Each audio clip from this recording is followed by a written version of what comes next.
10-year discount. I'm good right here, bro. Unretirement? Who'd be dumb enough to do that?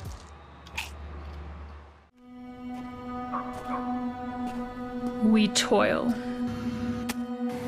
We sweat. We live. We breathe. We ache and cry and laugh and bleed. We dance. We play. We love. We nourish. We yearn and wish and hope and cherish. We mend. We heal. We repair. We sow. We love this land. It's what we do.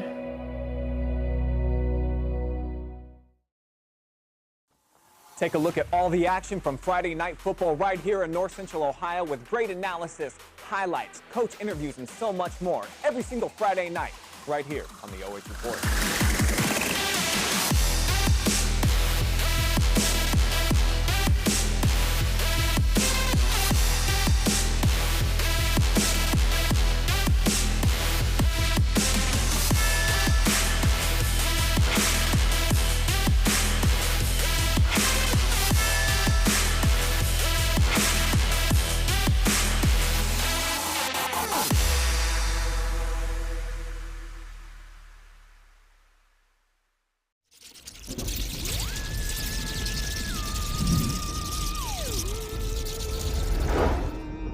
Happy Halloween.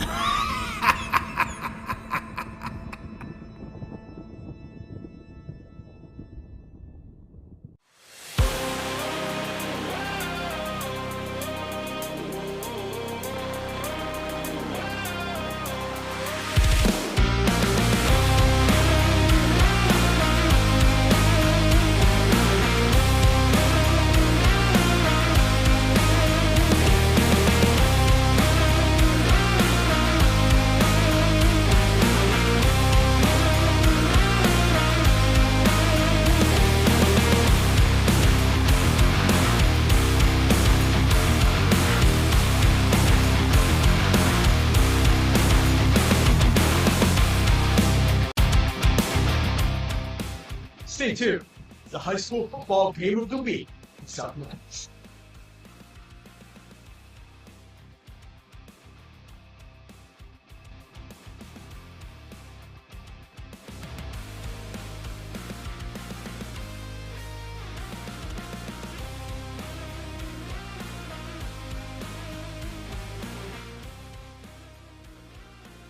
Ten seconds.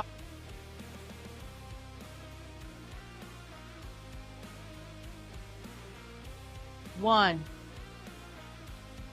Good evening, ladies and gentlemen, and welcome to a rainy, gray, cloudy Dutchtown here tonight in New Washington as the Buckeye Central Bucks host the Colonel Crawford Eagles. Jared Moore alongside Tim Byrie, and Tim, Week 10 has arrived as Colonel Crawford comes in with a record of 8-1 overall, 5-1 in the N10. Buckeye Central, on the other hand, 3-6 overall, 1-5 in the N10 with their win coming last week against Bucyrus. And, it's Week 10. Both these teams, obviously Colonel Crawford, they will host a playoff game, but they want to get ready for next week as well. But Buckeye Central, albeit a slim chance, they are not mathematically eliminated. No, and it's all because of Colonel Crawford's record, so they're going to have to pull off, a huge upset. But because for the first time we have some weather issues a little bit, a little cool and rainy off and on, and so it's their best chance to get a win because turnovers cause upsets. And so if, we're playing with a wet ball and Crawford turns it over, Buckeye Central will have a chance, but I think that's the only chance they have. Some of the key points here to look at here for Colonel Crawford is obviously their running game. Obviously spearheaded by Trevor Vogt along with Connor McMichael. And obviously the weather benefits them here tonight with the passing game of Buckeye Central, but the running game is where Colonel Crawford can kind of step up and take this game. Oh yeah, I mean they have three guys that are all capable. As you mentioned, Trevor Vogt and Connor McMichael, and then you also got Micah Thomas, and all three of them are capable of not having 100-yard games. They're all capable of having 200-yard rushing games. But, you know, you have to wonder, we were talking a little bit before we came on, you know, did Coach Bruner want to work maybe on the passing game a little bit to get ready for the playoffs? And so they're not so one-dimensional, and when that happens, you know, they bring in Peyton Baker to play quarterback and put Vogt out as a receiver or a running back or the various places they play him. And, you know, that helped them a lot last week. You know, he came right in through a long touchdown pass and really got the game out of hand for them finally. And so who knows what they wanted to do on that. But obviously the weather certainly favors them. And Connor McMichael last week, 3 runs, over 40 yards for touchdowns. Over 150 yards rushing for him, and obviously he played a big key in their win, but it also opens up the offense for Colonel Crawford where they could possibly, you know, bring in Baker at quarterback, put Vogt out at wide receiver, and you still have that running threat. Obviously Micah Thomas, we can't forget about him because he is their main guy, but then Connor McMichael's really stepped up these past couple of weeks. Well, yeah, and it seems like they always have the running back in waiting these last few years when they've been so good. And Connor McMichael has become not only the guy in waiting, all of a sudden he's become a guy and equally getting carries with Micah Thomas and Connor have been getting that. And then you got to find some carries for Trevor. And Coach Bruner is doing a great job of doing just that. But, you know, it makes it a lot of fun calling the game when you have 3 guys like that. Their big advantage is up front. Their offensive line is really, really good and has really good size. And I think that could be the problem is within that ground game, just overwhelming the defensive front for Buckeye Central, which has nowhere near the size that Colonel Crawford has. And you talk about that, and that kind of gets them ready for the playoffs, facing tougher teams. Obviously, that offensive and defensive line, along with possibly bringing in a Peyton Baker and have that legit quarterback threat through the air, which I think is going to be much needed for Crawford to move along in the playoffs. Well, I think, yeah, it becomes a big thing. You know, the advantage they got for the playoffs is it's not like each week that they advance in the state of Ohio, the weather's going to get better. You know, it's only going to get worse. So a lot of times you got to have that great run game because of the weather in Ohio. But when you get a dry night, whether it's cold or not, you get that dry night against some of these teams, and they won't have to put as many guys in the box. Like Buckeye Central tonight's probably going to have to put 7 or 8 guys in the box to keep the Eagles from running the ball. Further you get in the playoffs, those teams don't have to do that, you know. And so when that happens, you're going to have to throw the ball a little bit. And if they can't, they're not going to be in the playoffs real long. All right, so with that, let's take a quick timeout for the national anthem, and we'll come back with more of the pregame show here on WBCO and the OH Report. Does anyone want breakfast? Guys, let's go. All right, so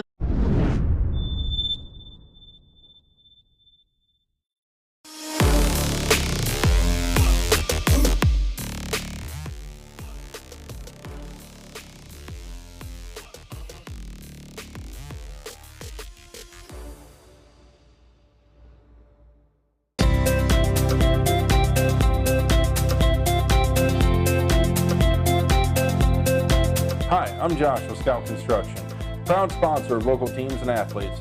Check out your favorite local sports right here on the OH Report. Man, I wish I was out there. Let's unretire. That's why I'm at. Hey, Grandpa! Grandpa, I still got it. Hey, I need that senior discount. I'm good right here, bro.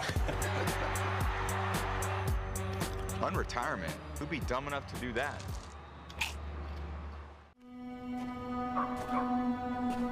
We toil. We sweat. We live.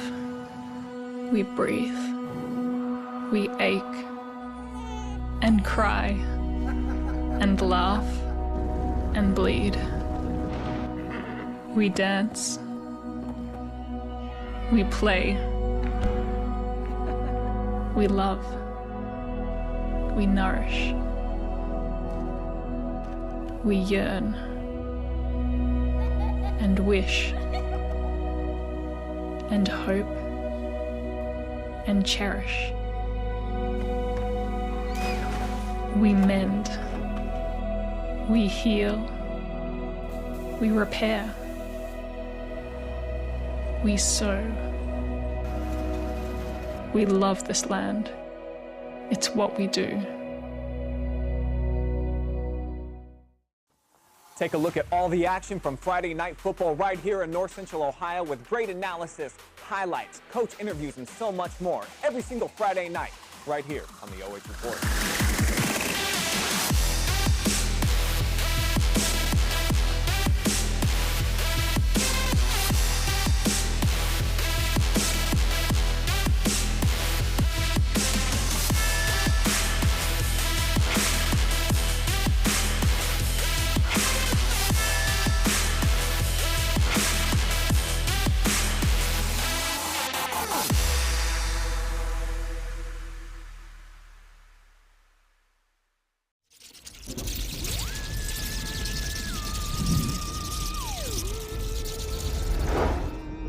Happy Halloween!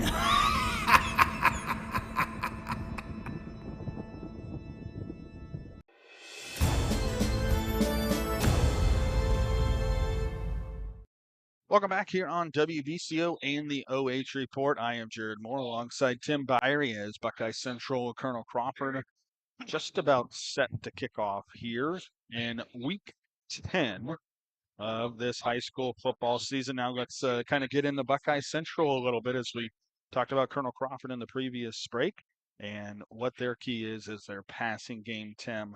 Derex Dean near the top of the league in passing. And he's going to play a big part. And can they get their playmakers out in space as well? We saw that with Heath Jensen a couple times last week up the seam. We saw it with Dom Dean out in space when he had some room. But can they continue that flow throughout the whole game?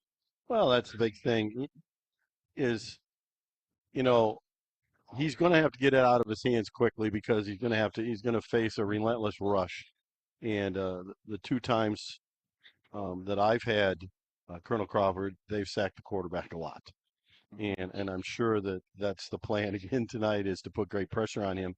So he's going to have to get out of his hands quickly. But, he did a really good job of that against, Bucyrus. There wasn't a great rush against Bucyrus, but he was able to get rid of the ball out of his hands, get it to those guys quickly that you mentioned, his brother and Dominic and then Heath Jensen. He did throw some longer ones down the seam, like you said. But, when he was throwing it to Hilliard and when he threw it to his brother, it was usually on quick stuff and then let them run. And certainly they're going to hope that that's going to be the case tonight. But his brother also, Dominic did a good job of running the ball last week. And, and I know this is a whole different level of play against Colonel Crawford than it was against Bucyrus. But his brother did a good job running the ball last week as well. First time, and him and Hilliard both. And that was the first time they had really any kind of running game all year. So maybe it gives their guys up front a little bit of confidence. Yeah, Derek's, he has 326 yards rushing as well. So he's a quarterback who, if needed, can use his legs. We didn't really see it a whole lot last week, but he didn't need to do it last week. And he's also, like I mentioned, third in the league in passing behind Bogner as well. And he has thrown for over 1,500 yards this season with 18 touchdowns and only 3 interceptions. So that's a big key for Buckeye Central. As that'll move us to our keys to Buckeye Central's game is get your playmakers involved. Obviously, we see Jack Phillips, Heath Jensen. We talked about Dominic as well. And even if Derex has to use his legs, that's going to have to be the ability here for Buckeye Central to move forward in the season. And obviously they have to win the game. It's a very slim chance, as we talked about, but it still is a chance. And it's an N10 game. And, you want to go out here on senior night in your last home game with your seniors on top. And then don't turn the ball over as well. They turned it over a couple different times last week with Jack Phillips out there as well. So that's a huge key for them in this game. So with that, hate to cut it short here, but we're going to take a timeout on WBCO and the OH Report.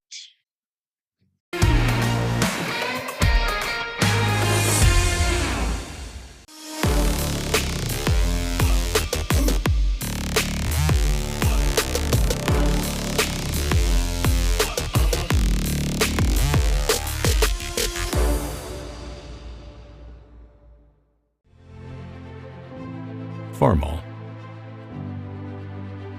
100 years of can-do. 100 years of milestones. 100 years of family. Generation after generation, its legacy lives on. The one for all since 1923.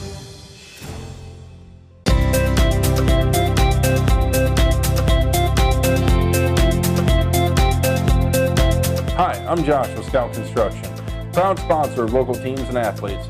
Check out your favorite local sports right here on the OH Report.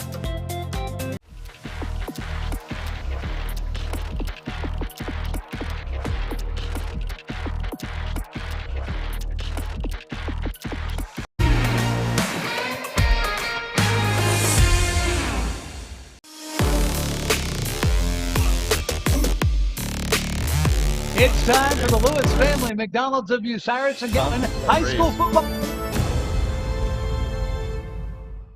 7-5, WBCO.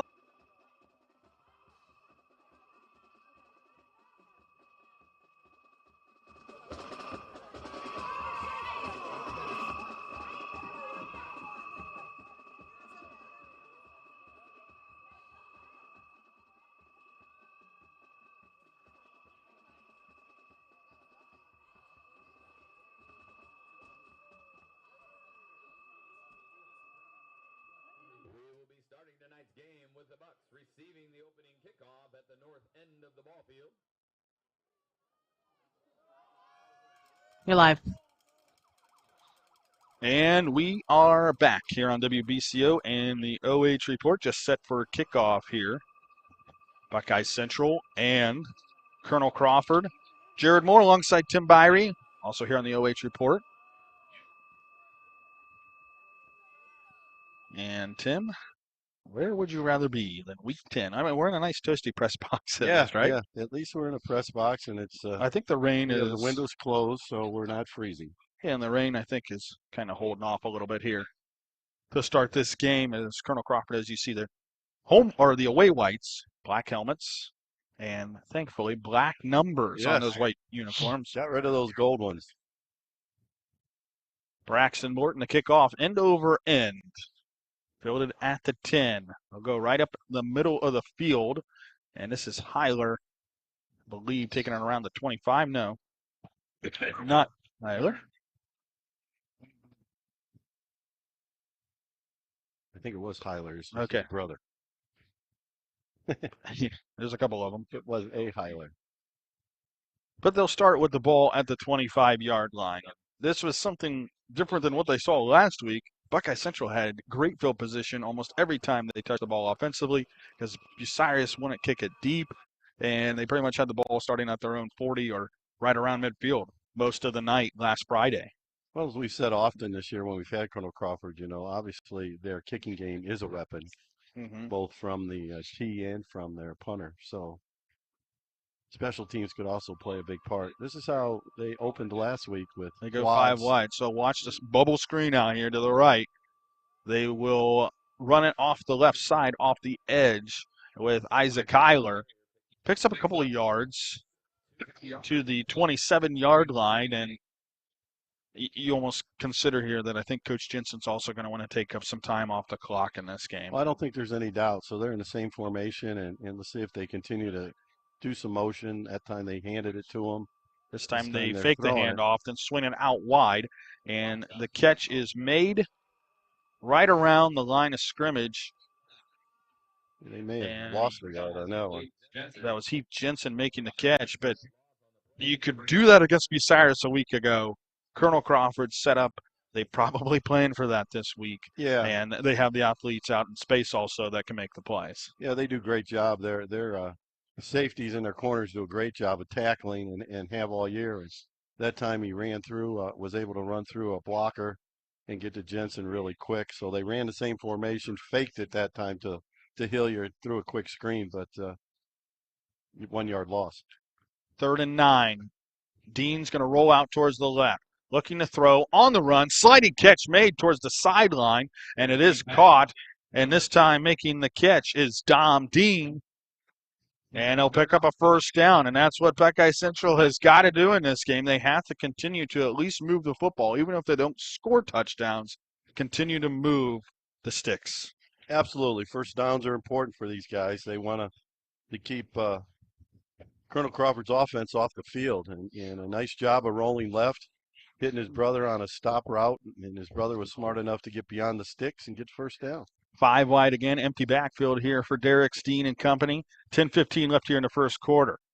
Fake the screen. Now throw it up the middle and through the hands of Jensen, and incomplete, almost picked off there by Ryan McMichael as it was tipped up off of Jensen's hands. But once again, Derex Dean puts it on the money, but too hot for Jensen, and it falls to the grass. He was open again, ran a little hook up, got about 7 or 8 yards down the field, and just turned around in the middle of the zone. And Derex Dean did a great job of reading it, delivered the ball to him, but he dropped it. And with a little wet ball maybe and cold weather, we might see that a few times. And unfortunately for Buckeye in that case, they can't afford to do that because, like we keep talking about, they want to keep moving the stick.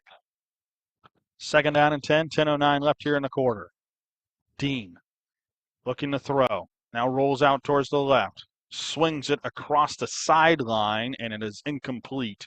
And the intended receiver, once again, is Heath Jensen. But that one, Ryan McMichael on the coverage, along with Brady Hill. And not much space there for Heath Jensen to make that catch. Well, they ran a double move with Dom and Dean and tried to run a hit and go, hitch and go, and they didn't bite on it.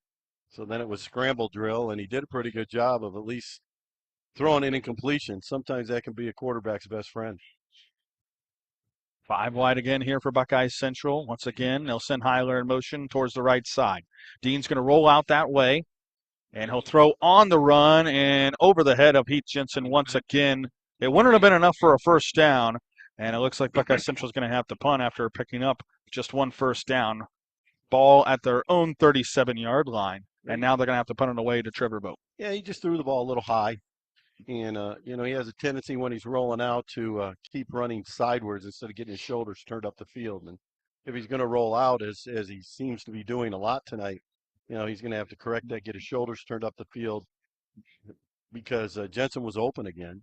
This time it was just not a well-thrown ball.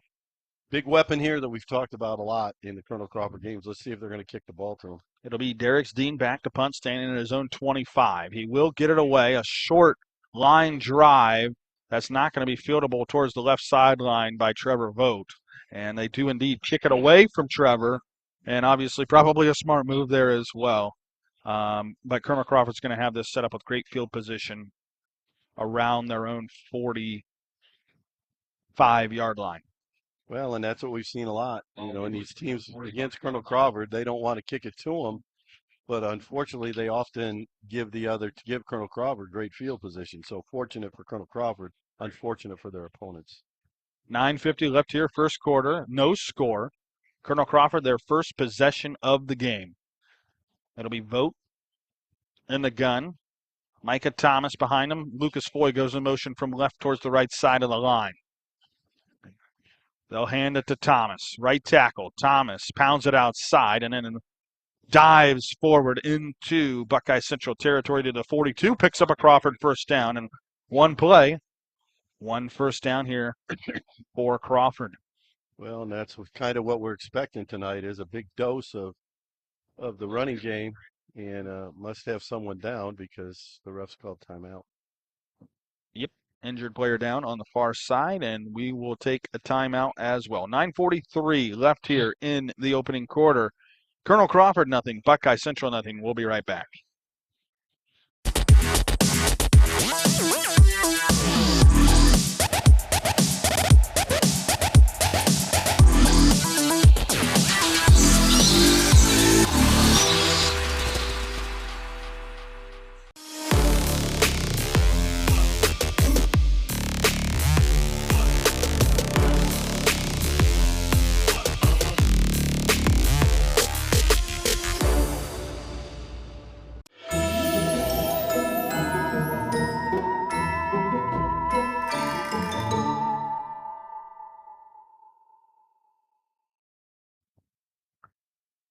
.943 left here in the first quarter with no score.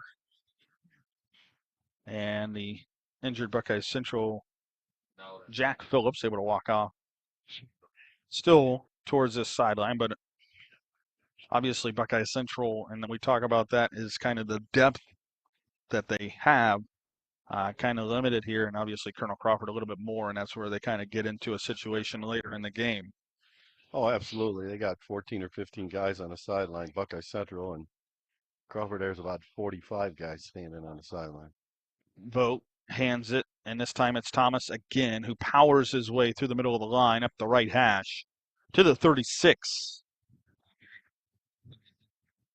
And that will be a gain of 6. Second down and 4. Yeah, Crawford's not getting real cute. All they're running is dives one way and then the other. And so we talk about, there's a fine line between getting prepared for the playoffs. Obviously, they want to win this game first, but do they kind of take that step into the second half? And this time, it'll be Connor McMichael working his way down the right hash and into the red zone, and a little bit further down to the 12 goes Connor. And it will be another first down here for Crawford. Well, they pulled a couple guys that time around and just ran a power play where they block down and then kick out, and then Connor McMichael does a great job of cutting back against the grain and turned it into a 10 or 11-yard gain to 24. First and 10 here for Crawford from the 12-yard line. Vogt in the gun. They'll do the split backs. They'll feed it to Thomas, working his way off the right side. And Thomas this time is stuffed right around the 11-yard line. And it was Jacob Heiler in there, the first one to hit him. Along with Jonathan Stander. You got a lot of guys to the point of attack and just a 1-yard gain there. So a good sign for the Buckeye Central defense there. So second down and 9. For some teams, this might be a throwing down, but usually for Buckeye or for Colonel Crawford, it's going to be another run. And it will be Trevor Vogt keeping it inside the 10 and drag down around the 5. And able to drag him down was Landon Sherwood. And it will be a 3rd and we'll say 4. They can pick up a first down without scoring a touchdown.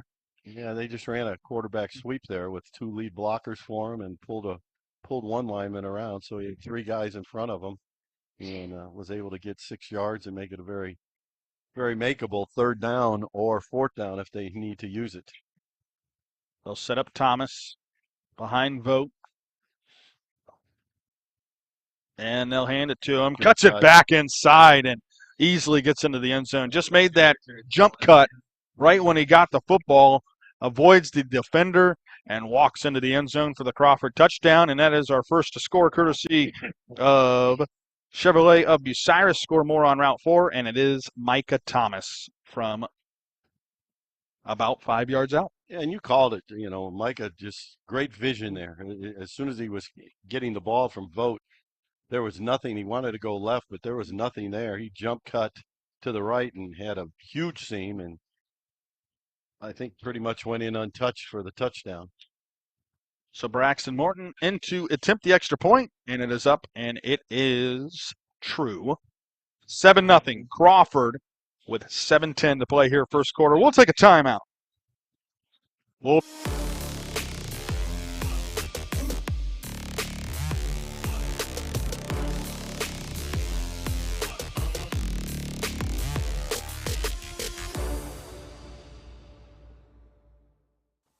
Take a look at all the action from Friday night football right here in North Central Ohio with great analysis, highlights, coach interviews, and so much more. Every single Friday night right here on the OH Report.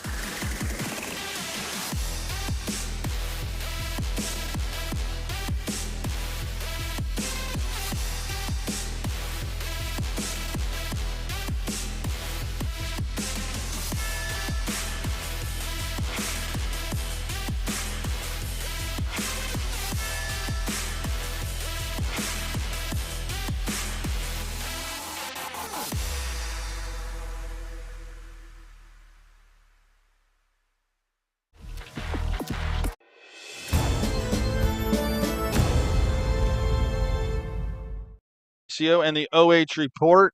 Colonel Crawford leading 7-0, but Buckeye Central is going to start out with this ball on the other side of the 30-yard line as Isaac Heiler returns it to about the 33-yard line. And Buckeye Central another opportunity.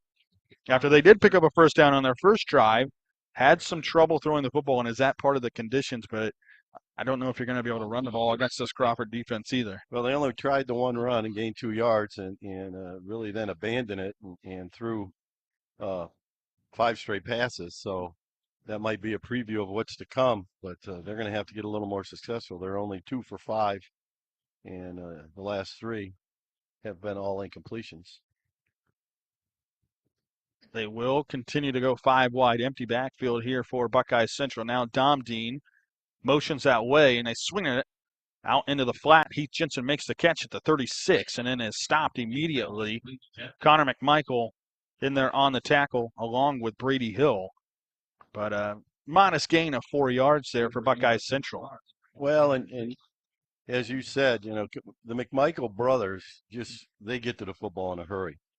From whether it's a linebacker spot, one playing linebacker, one playing safety, they get to the ball in a hurry and really react well to that. And so, a lot of times that's a 6-yard gain. Now it's 4 or 3. 2nd down and 6 from their own 37. Dean to throw again, swings it out wide and hit and dropped on the screen pass. There is Ryan McMichael just dropping Isaac Heiler in the backfield for a loss. And you talked about it right before that. And Ryan McMichael, right spot, right time. Well, that's exactly what they do, and both of them. And again, boy, he comes up, he reads that screen stuff as well as any safety I've seen, and he is a sure tackler, to say the least. 3rd down and 10 here for the Bucks. 5:42 left here in the first quarter, trailing 7-0.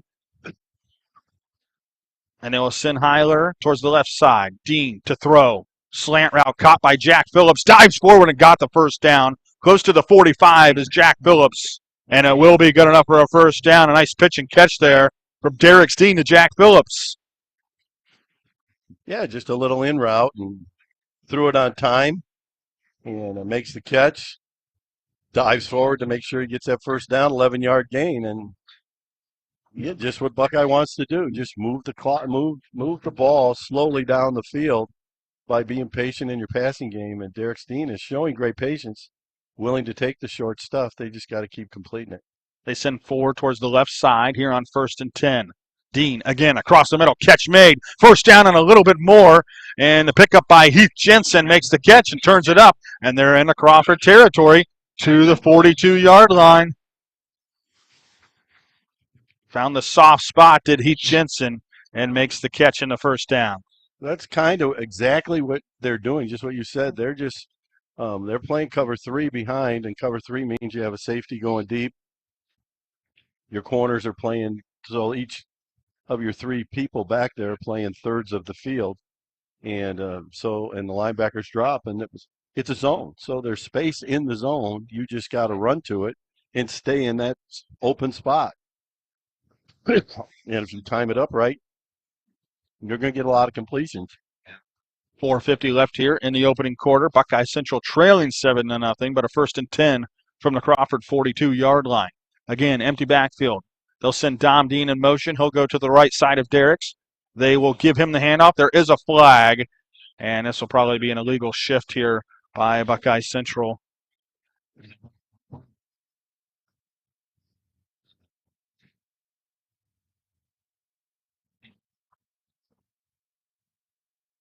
I think now he's saying no. No, Illegal shift, yep. He's going to call it. Okay. So negate the play. Usually what that Right, means with so all where the this- motion they were doing is someone else moved and didn't get set for a second while Dom was going in motion. So 1st and 15 now. Once again, they'll send 3 to the right, 2 to the left. Crawford backs off the pressure, and making a diving catch is Heath Jensen right at the 40-yard line. So they gain quite a bit of that yardage back off the penalty, and are running up 2nd down and 8. Again, just being very patient. Just ran straight down the field, got in the middle of one of those zones. Derex Dean doing a great job of delivering the ball on time right now, very accurately. I would like to see him, though, in some of these empty sets take off. Yeah, he's a very athletic kid. I mean, he's near the top in rushing yards here for Buckeye Central. Once again, they'll send 5 wide. And this time he does take off, but there's pressure coming from Connor McMichael, who drops him back at the 45 and spins him down on a sack. And they'll mark him with forward progress to the 44. But now it'll be 3rd down and long here, 3rd down and 11 for the Bucks. And now you're going to have a little bit harder of a time here on 3rd and 11, 3rd and 12, finding a soft spot in that zone and trying to drop it in for a 1st down. Well, that Crawford caused a little confusion with the offensive line of Buckeye by bringing McMichael that time, and he got through kind of unblocked. 3rd and 11. Dean to throw, shoots it up the middle of the field and tipped it incomplete, and almost intercepted there by Jack Agee. Brother running a post pattern, Dominic, and had some space, it looked like, out had a little front. He threw it behind him. Threw him behind him. And so let's see if they're going to punt it or go for broke. Well, Dean is their punter. So, yeah, regardless, he's still going to be in there. It looks like they're going to at least go for it in this. It looks like he's not going to quick kick. Now he's going to back up a little bit. Tried the hard count. No, he's staying back up. 2:55 left here, 1st quarter. They'll send Heath Jensen in motion towards the left side. They will go for it. There is a flag anyway. Dean steps up, throws it long, had him open, but overthrows him. So the penalty will be declined anyways by Colonel Crawford. Jensen turned up the field too early is what happened when he went in motion, so they obviously decline it and take the ball. But he did have a guy open deep, and just overthrew him. He wasn't a primary receiver. I know he was looking over the middle again. I think he had his brother Dom out there. And his brother broke off his route and just took off, and he was open deep. So a turnover on downs. Colonel Crawford will have the ball at their own 44-yard line. Just what they need. Great field position, right? It seems that happens with them a lot. But if you're Buckeye, though, you pretty much have nothing to lose. Why not? Coach Jensen's you're going to go for the win. You might as well go for the win. If you're going to try to make the playoffs, let's make the playoffs. 1st and 10 from their own 44 here for Crawford, leading 7-0. 2:48 left here in the 1st quarter, and they will fake the handoff. Trevor Vogt rolls outside, picks up the 1st down the right sideline. That was a beautiful fake. I thought Thomas had the ball up the middle, and then Vogt turns it up outside, and regardless picks up the 1st down. But I thought Micah Thomas was into the end zone. Yeah, he had me fooled as well. I was like, oh, Thomas is going to score. Oh, he didn't have the ball. I wonder why everybody was kind of letting up on him there. So great job by Trevor Vogt, gaining 16 quick yards after a great fake and getting Colonel Crawford their 3rd 1st down. To the 41 they go. Micah Thomas in the backfield again behind Trevor Vogt in the gun. They'll turn, feed it to him, and Buckeye Central this time prepared for it. And they will hit and knock Thomas down. Isaac Kyler in there, Sherwood in there as well for that Buckeye Central defense. Did a very good job. Their linebackers got to the front guys did what they're supposed to do and kept the linemen of Colonel Crawford occupied, and their linebackers were able to make a play. 2nd down and 11 from the 42. Crawford leading 7-0 with 1:50 to play here first quarter. They will send Connor McMichael towards the left side. They will once again feed it to Thomas, who tries to make that jump cut again towards the outside, and this time it's stuffed again. And did the ball come loose? They say they got the ball. Then the far side official is going to say that he was down. Regardless, a great play by that defensive line. Yeah, great penetration. And looking at that replay, I think that ball came out. It came out a little earlier. Yeah, here we go again. Let's watch it. At least that's the benefit we have, and I think that should have been a fumble. Come out a little we didn't have a great vantage point on this side. Maybe the knee was down, but regardless, 3rd and 12 here for Colonel Crawford. See if we see Crawford's first pass of the night here. Foy out in motion towards the right side. One lone wide receiver wide to the left here for Crawford. They will run it with Vogt, trying to cut it back, and then he's stopped. He just falls down back at the 46-yard line trying to make a cut, and Buckeye Central forces a 4th down. Yeah, great job by the Buck defense. You can see on the replay here on the OH report, Dom Dean kind of held the edge, trying to force him back inside, and that backside of that Buckeye Central defense came and corralled Trevor Vogt back in the backfield. And now Colonel Crawford will have to punt. Yeah, Vogt didn't get quite as good a fake as he did it earlier in that drive when we thought Thomas had the ball. And, yeah, the Bucks weren't fooled at all. Morton will punt it, and almost touched by Heath Jensen. And they will down it around the 10-yard line. And that's where Buckeye Central will take over with 3 seconds left here in the first quarter. So one last play here for quarter number 1 with our score 7-0, Colonel Crawford on top. And obviously Buckeye not in great field position here, and they're going to have to move the ball a little bit. Great punt there by Braxton Morton to pin Buckeye Central deep. And that's where that great field position where you at least pick up a 1st down if you're Crawford, and now you pin them deep and try to let your defense go to work. Yeah, so they got to be very careful here not to throw a pick. 3 to the right side. Dean is just going to run it himself, finds a seam, bursts through the middle of that defense. Across to 25 goes Derex Dean, picks up the 1st down, gets them out of the shadow of their own goalpost, and that's going to take some Buckeye Central momentum to the end of the first quarter. They trail at 7-0, but you're listening to high school football here on WBCO along with watching on the OH Report.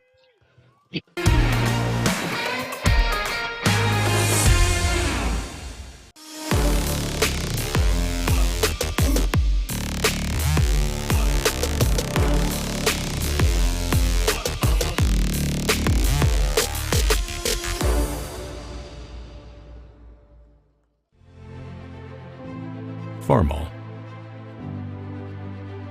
100 years of can-do. 100 years of milestones. 100 years of family. Generation after generation, its legacy lives on. The one for all since 1923.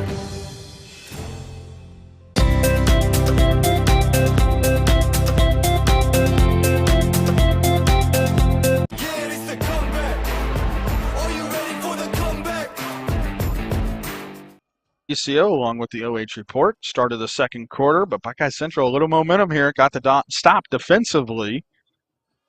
And now pick up a 1st down on the first play of the last play of the first quarter. We talked earlier about, using Derex Dean's legs. And, Crawford only plays with 3 down linemen. And now they got all their other guys spread out.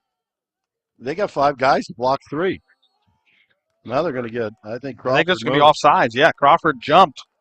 Score update from Bucyrus. Mohawk leading Bucyrus after 13-0.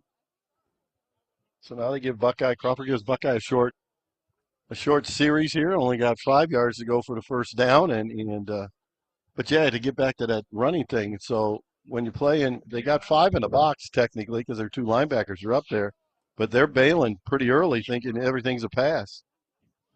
They have 3 on the defensive line. They bring pressure with a linebacker, but it's a run anyway. And that is Dom Dean trying to push his way forward, and he did pick up the first down. All he needed was 5 yards there on first down to pick up the first down, and he does indeed. Buckeye Central continuing to play inspiring football here. Oh, there's no doubt. There's no doubt about it. And like we said, I mean, nothing to lose here in Week 10 if you're Buckeye Central. And they can sling the football quite a bit. They will go 5 wide. Dean in the gun. 1st and 10 from their own 35.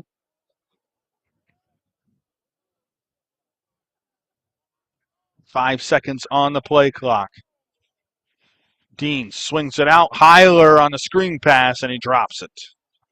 He's got a little anxious. He had no one over him. They only had one guy. Crawford only had one defender for 2 guys.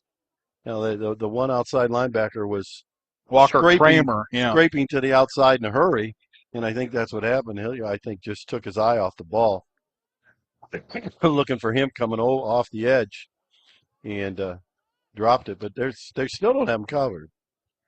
2nd down and 10.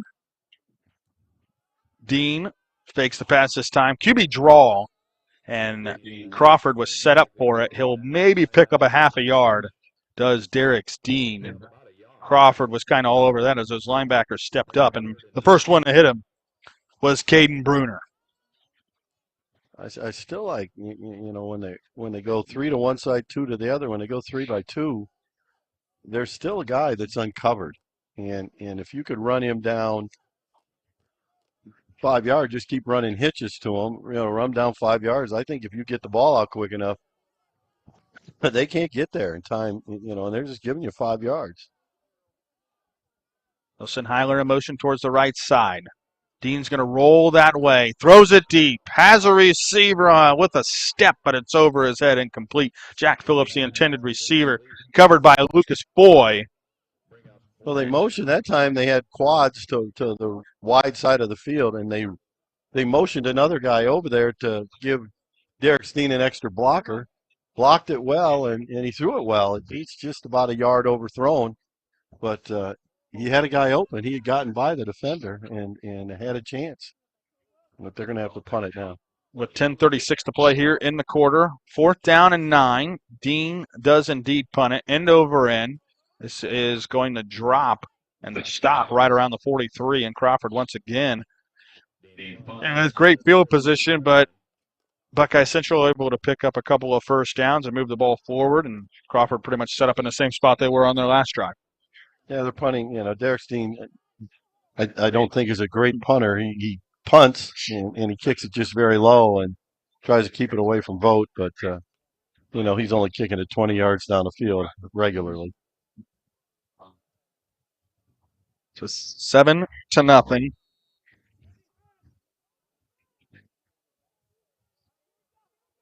With 10:29 to play here in the half. Colonel Crawford leading. They'll send Connor Michael in motion. He'll take the handoff, sweeping towards the right side. Now cuts it back towards the inside, and then drags defenders forward for a first down into Buckeye Central territory to the 47, and an 11-yard pickup there for Connor McMichael. Remember, last week he did have 3 touchdown runs of over 40 yards. Well, he's still got 17.5 yards on his 2 carries. So he's got 35 yards already. Thomas will be set up behind Vogt in the gun. They will send Lucas Foy in motion this time, and they're going to throw. Wide open. And Ryan McMichael overthrown by a couple of yards there by Trevor Vogt. Kind of stumbling out there as well was Ryan McMichael, but just over the head of him and probably a little bit behind him as well. And that's where Trevor almost looks like he throws off of his back foot, and with the wet conditions again, kind of slips out of his hand. Well, he committed the mortal sin of throwing the football, though. Don't overthrow a guy that's wide open. Just locked it up there and let him run over it. Great fake. Just toss it out there. Let him come back and get it. And they will run it this time, and this won't be a game. Micah Thomas inside the 20, inside the 10, and finally dragged down from behind. Micah Thomas picks up the first down. Heath Jensen saves a touchdown. But Colonel Crawford set up in business once again.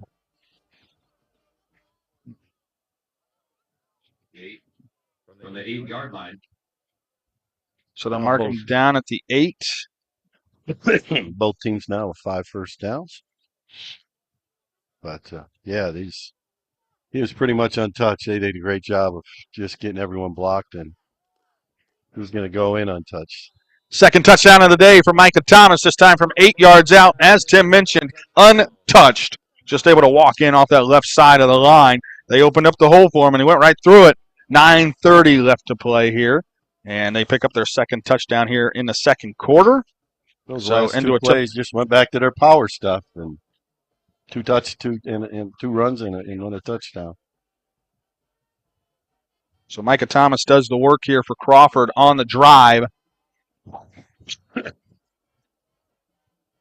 And they start out the second quarter with a touchdown, much like they started out the first quarter with a touchdown. And here's Braxton Morton to kick the extra point. Lucas Foy to hold. Snap back. Hold is good. Kick is good as well. 14-0. Colonel Crawford on top. 9:30 to play here in the first half. You're listening to the Lewis Family McDonald's of Bucyrus and Gallion Game of the Week on WBCO, along with watching on the OH Report. Back in 1940.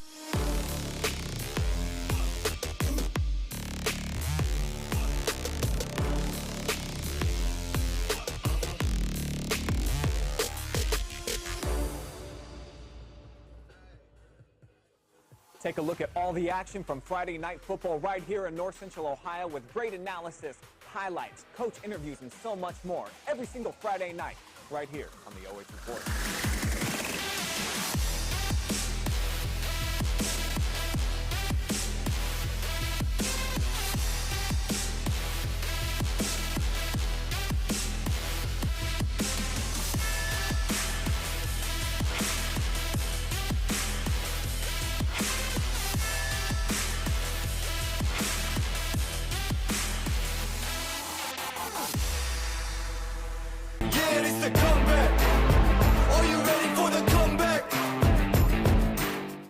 Back here on WBCO and the OH Report, 14-0. Colonel Crawford leading Buckeye Central. 9:30 to play here in the first half. They will kind of muff the return here as it is picked up by Cade Daniel. And Cade Daniel drops it and then maybe picks up a couple more yards, but that's going to be it here for Buckeye Central. And they will start out once again with horrible field position. Ball around their own 10-yard line. Yeah, they're deep, and it's just not a good thing for them at all. So they're going to have to crank up the passing game a little bit and keep getting the ball out quick, finding those seams in the zone and complete it, and just move the ball slowly down the field. So 9:22 left here in the second quarter. Crawford with a 14-0 advantage. And you can pretty much imagine that it's going to continue to stay 5 wide here for Buckeye Central. Phillips trying to make a play, makes the catch, turns it up down the left sideline, gets across the 15-yard line, picks up about 5 yards. If you're Buckeye here, I mean, just continue to take what is given to you by that Colonel Crawford defense. Well, I think Colonel Crawford is just content to let them try to throw the ball short, keep it in front of them, not give up a big play, and count on, Crawford making a mistake, maybe a drop, maybe a bad pass, and, and suddenly they're behind the sticks a little bit. And Dean runs it this time and slides down at the 25-yard line, and a first down for Buckeye Central. Just found the hole, found the gap in that defense, slides down for the first down. Well, they've been running that quarterback draw pretty effectively. They've run it for 2 first downs. The other time, it was just a 1-yard gain. But if they can get those linebackers bailing out just like they are now, there's only 2 two linebackers, and they're backing up. Their first step is backwards. And Derex Dean steps backwards for a loss. And that defensive line kind of forced him that way with Jacob Lucius. Maybe the first one to touch him. And I think he was finished off by Brennan Reber. Yeah, just didn't have much room there at all to go anywhere. But Now they'll bring Connor McMichael up to the line. Kind of a stand-up tackle there, right to the left of the center. Kind of simulate the pressure. Now he backs off. Dean to throw. Looking. He's going to chuck it deep to Heath Jensen. Jump ball, incomplete. And Brady Hill on the coverage. Pass was underthrown. Fans on this side want to pass interference, but once that ball is touched, you can pretty much do anything if you're a defensive back and kind of tackles him while the ball's still in the air. But at that point, it's already been touched, so it's fine. Deflection, so it doesn't matter anymore. So 3rd down and 11 from their own 24 here for Buckeye Central. Well, it's a good scramble drill, and Jensen decided to head deep, and you take a shot. You know, and as you said, it's a jump ball, and unfortunately, it bounced off his hands incomplete. Dean steps up, shoots it around the hash, and behind the intended receiver, Heath Jensen, and incomplete. And so now you face a 3-and-out, and now if you're Buckeye, I mean, you're in big trouble now. With 7:32 left here. You know, he faked it, pumped it, and then reloaded and just threw it behind him, and he was open. You throw it in front of him, he catches that. He's got a good chance to get the first down. He's catching it with some space in front of him. There's some room to run. More of a timing play there, right? Yep. There'll be a flag. Probably lined up offsides. Yeah, against Crawford. Second penalty for the Eagles for 10 yards. So push it up 5 yards, brings up 4th and 6. Not sure how much of a difference it makes. But no, still got to punt it as deep as you are. Maybe if you were at a 1-yard situation, you could try it, but 4th and 6, obviously still have to punt it. Yeah, you'd have to be that one college that never punts. I forget what it's called, Assumption or something or other. And the guy left, so I don't know where he's at now, but he's somewhere else. But he would never punt. This is a high arcing punt that drops inside between the 45 and 50-yard lines and drops at the 48. And down by the Bucks. And Colonel Crawford takes over after the punt, 1st and 10 from their own 48 with 7:23 to play here in the first half. And once again, I kind of would assume if you're Colonel Crawford here, you continue to ground and pound. Well, first of all, we sound like broken record because first of all, they got great field position. Like they've had 3 out of their 4 series. And so, yeah, it would just be hand the ball off and let these guys run.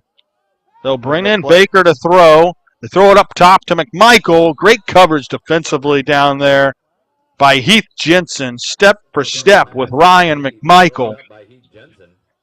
Breaks up the pass, and they do indeed put it in the air. And I think Baker's going to stay in, and I think that's something that we've talked about. It seems like since week 5 that they need to continue to put Peyton Baker in throwing situations and try to kind of evolve this offense. I don't think there's any doubt that, it's a big part of what they want to be able to do. And they keep it on the ground with Thomas. And if you're going to have somebody hand off the ball, why can't it be Peyton Baker instead of Trevor Vogt and keep Trevor Vogt as a playmaker outside? Well, and I'm sure what, Coach Bruner would say is, but I'd rather have it in his hands every down if possible so he can make some decisions. But I agree with you. I would just come up with some more plays to get him involved when he's not playing quarterback.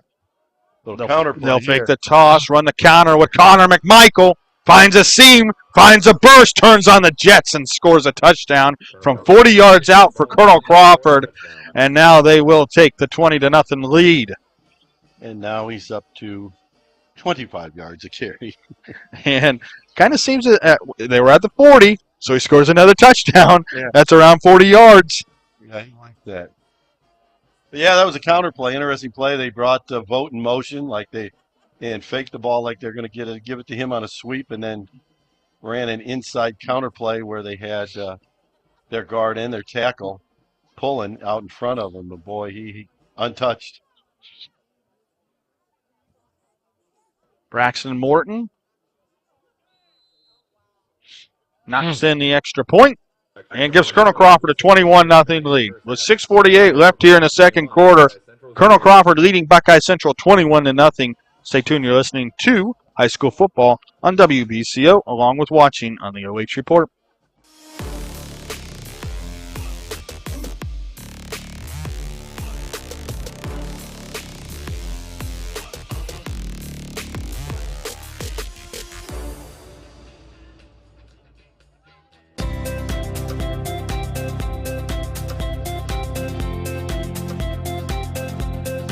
Hi, I'm Josh with Scout Construction, proud sponsor of local teams and athletes. Check out your favorite local sports right here on the OH Report.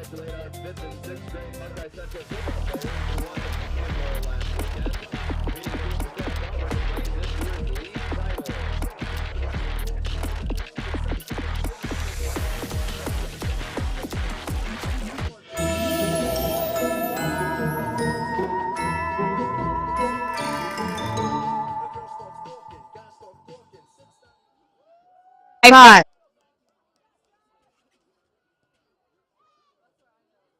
We are back here on WBCO along with the OH Report. 21-0 Crawford on top.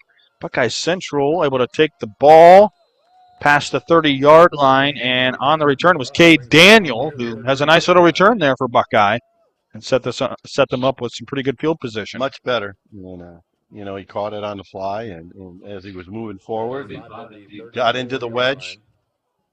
Of course, you're not supposed to say wedge because it's not allowed anymore in high school football. But got into his blockers that were blocking shoulder to shoulder. And nice return up to the 34-yard line. Pretty imperative here for Buckeye to, at least move the football quite a bit, pick up 2 or 3 first downs. Absolutely. Or else this can really get out of hand in a hurry with that running game of Crawford. 21-0 our score with 6:40 to play here in the first half. Dean, quarterback draw, and really nowhere going here for Derex.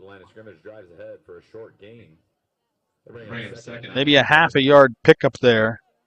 Payne to Gray. And they're on the tackle. Just good penetration from those guys up front.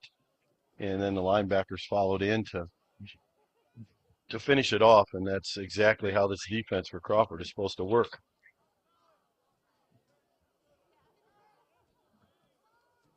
Dean in the gun with Heiler to his left, and we are going to have officials timeout.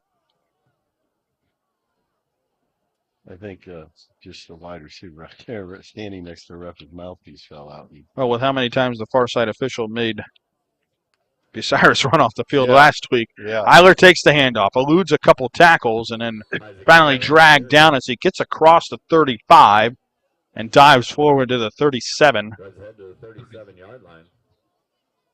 A little bit more manageable here on third down for Buckeye Central. It will be about 3rd and 6.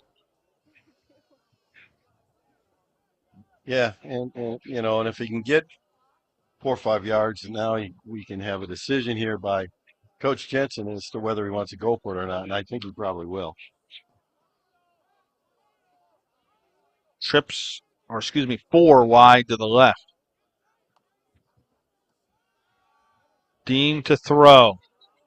Shoots it up the middle of the field, incomplete. Ryan McMichael on the coverage once again. Intended for Heath Jensen, and it's one of those bang-bang plays where McMichael arrives the same time as the ball. As Dean pumped it towards the left, threw it back towards the middle of the field, and it falls incomplete. Very well defended. Very well defended. I thought maybe you should do is maybe check it down that time.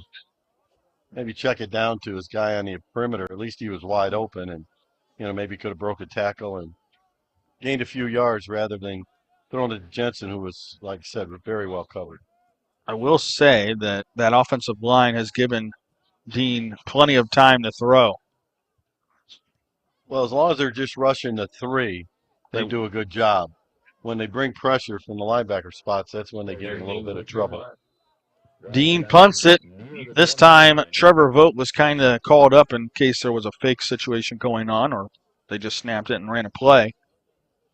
But Colonel Crawford, with their worst field position of the night, at their own 21.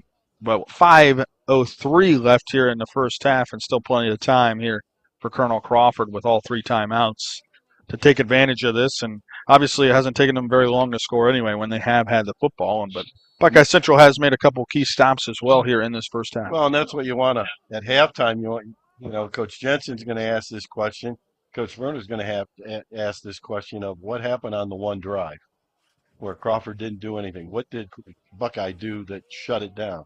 Why can't we do that more often? And in Crawford's case, they're going to say, why did they shut us down? Mm-hmm. Oh, there's a pass. They'll sweep it out towards the left.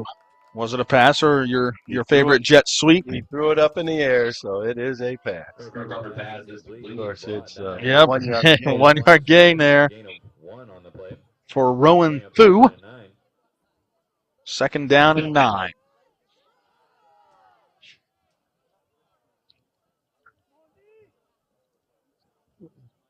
Well, when I was in high school, I would have liked that to, been a pass. I could have, Thanks. I could have threw for a few more yards.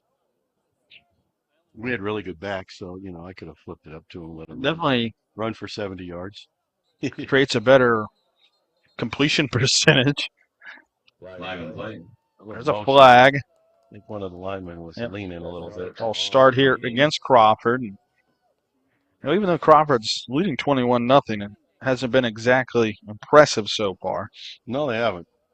It hasn't been all smooth sailing, that's for sure. A couple penalties, 3 penalties now for 15 yards, and the one series where they were completely shut down and lost yardage.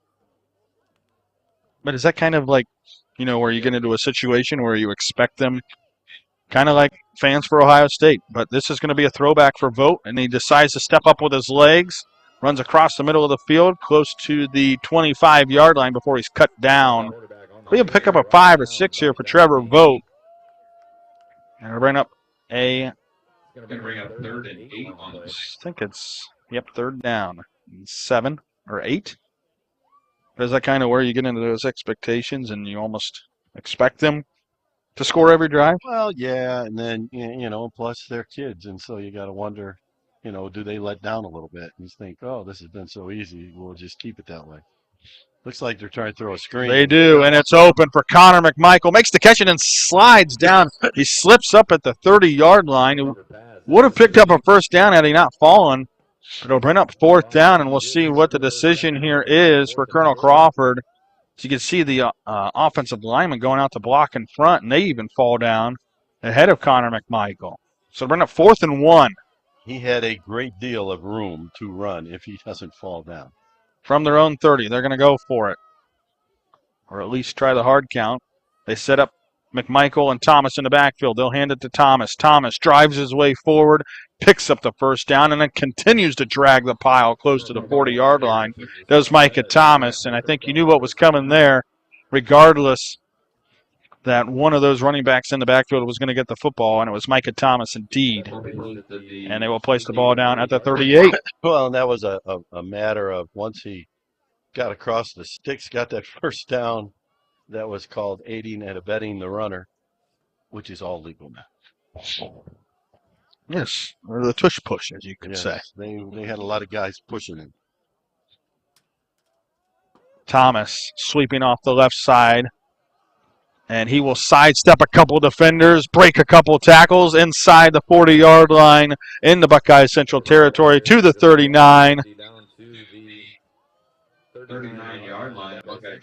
And another first down here for Colonel Crawford. Thomas is now over 100 yards with 111 yards in 11 carries. 2:22 to play here, and Crawford looking for their 4th score of the half. Leading 21-0 with 2:15 to play here first half. 2-back set here. Vogt to throw. No, this is Baker. Baker throws it deep for Vogt. Dives. Did he make the catch? He did. Trevor Vogt with a diving catch inside the 10-yard line off the arm of Peyton Baker. Baker with a nice ball. As you said, if you're open, just throw it up. Let your receiver make the catch. And he dives, and he did indeed make the catch. And it'll be 1st and goal from the 6. Yeah, Vogt did a great job of not giving up on it. You know, he just kept chasing it, made the dive, and caught it. Baker hands it. This will be Connor McMichael. Bounces it outside, dives towards the pylon and into the end zone for another Crawford touchdown. Yeah, but Connor McMichael with his 2nd of the night. He's killing his average. That's 6 yards. That's not a 40-yard touchdown, right? That's not a 40-yard game. Now here it is again on the replay on the OH report here, and you see him. He ducks in a little bit, sucks him in, and off to the cone he goes, diving in with the reach. And 6 more for the Eagles. Their 4th rushing touchdown of the night. They've had a 5-yard, an 8-yard, a 40-yard, and a 6-yard. Connor McMichael, Micah Thomas, 2 touchdowns apiece. Braxton Morton's extra point is good. And that'll be a 28-0 lead here for Colonel Crawford with 1:38 left here in the first half. You're listening to the McDonald's of Bucyrus and Gallion Game of the Week on WBCO, along with watching on the OH Report. Farmall. 100 years of can-do. 100 years of milestones. 100 years of family. Generation after generation, its legacy lives on. The one for all since 1923.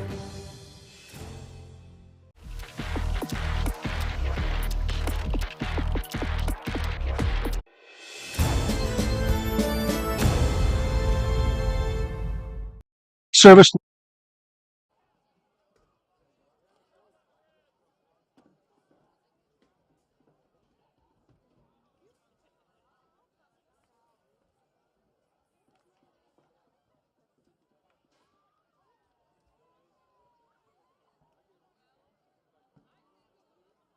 To nothing.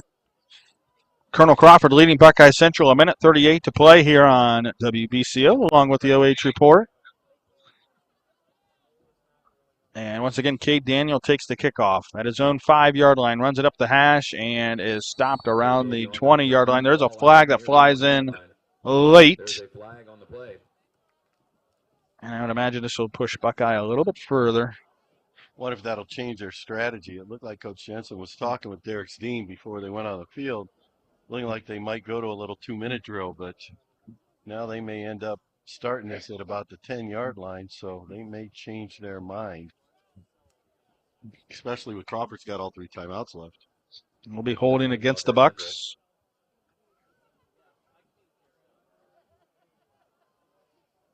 Yeah, you don't want to risk the danger of Crawford being able to score another touchdown in this half. Yeah, absolutely. And so they may end up just running the ball now. But Crawford can still take 4 timeouts, or 3 timeouts, excuse me, yeah. 1:31 left here in the half.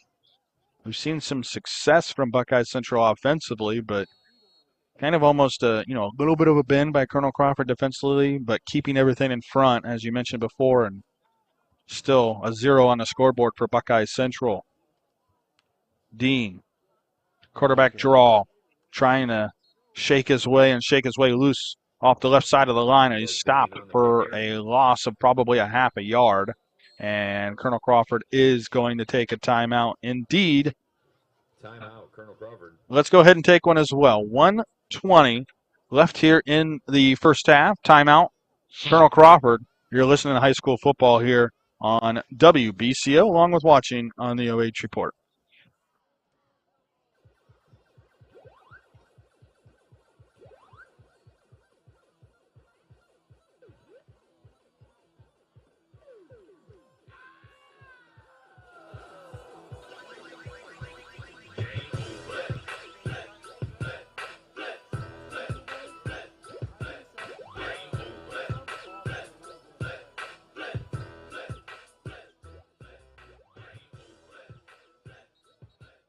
WBCO. Little caged over there on the commercial. Buckeyes play tomorrow. Noon kick here on over on WQEL. I think that's kind of an important one tomorrow, isn't it? Just a little bit. I couldn't imagine a bigger game until the final game of the season for Ohio State. That's for sure. They're going to have to play well. Boy, Penn State's got some fine football players. It's going to be tough regardless, and it's really a toss-up of a game. Mm-hmm. Could come down to a final play again like the Notre Dame game, or whoever has a turnover, whatever it could be. 28-0 our score here on WBCO. And Dean's going to shoot it outside in the flat. And turning it upfield, picking up 5 yards is Isaac Heiler. And I think Colonel Crawford does indeed take another timeout. Back to that Ohio State game, which will be on WQEL 10:30 pregame with Paul Keels and Jim Lachey. Ohio State, Penn State. What's your initial thoughts there, Tim?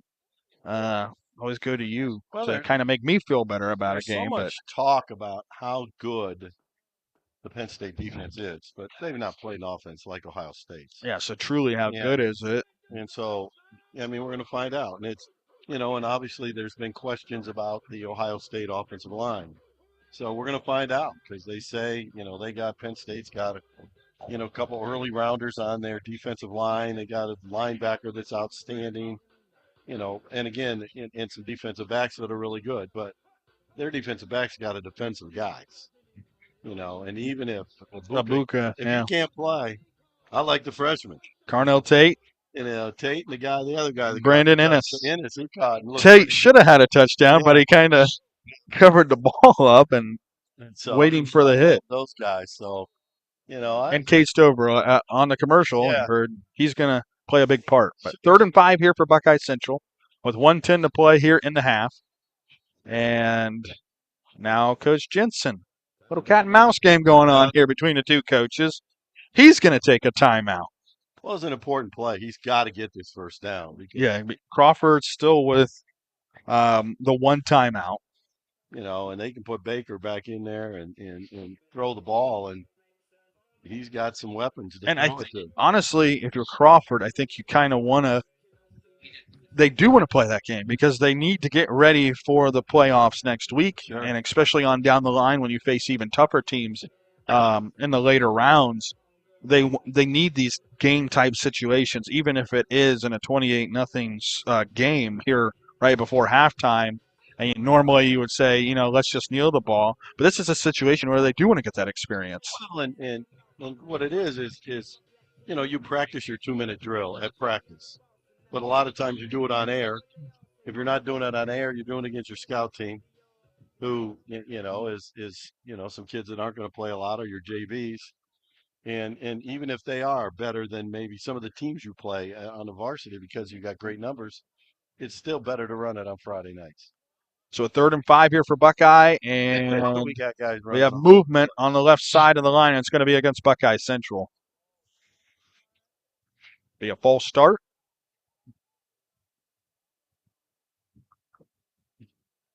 Push it back to 3rd and 10. Now the officials discuss where was the first movement coming from. On the replay, it looked like it was the left side of that line for offensively. And it will be a false start. And, unlike the officials last week, they don't have to discuss for 3 minutes after every penalty. Good job so far tonight by these officials. And our clock is working. Yeah, it's been a pretty clean game. Yeah.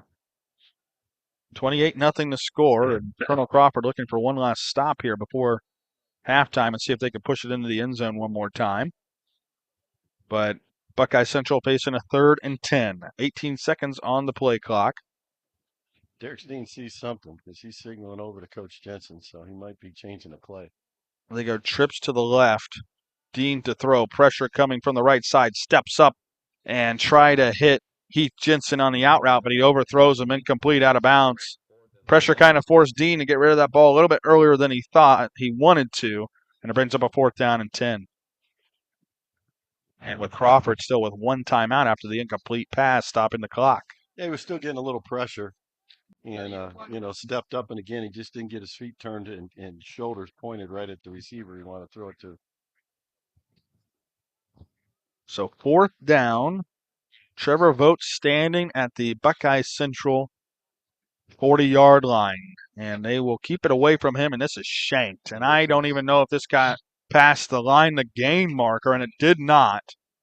The official still moving up. Stops at the 19-yard line. And Crawford, I mean, obviously, if you're Buckeye Central, that's not what you expected out of the punt, but this is set up indeed for Colonel Crawford, and Buckeye's going to take a timeout.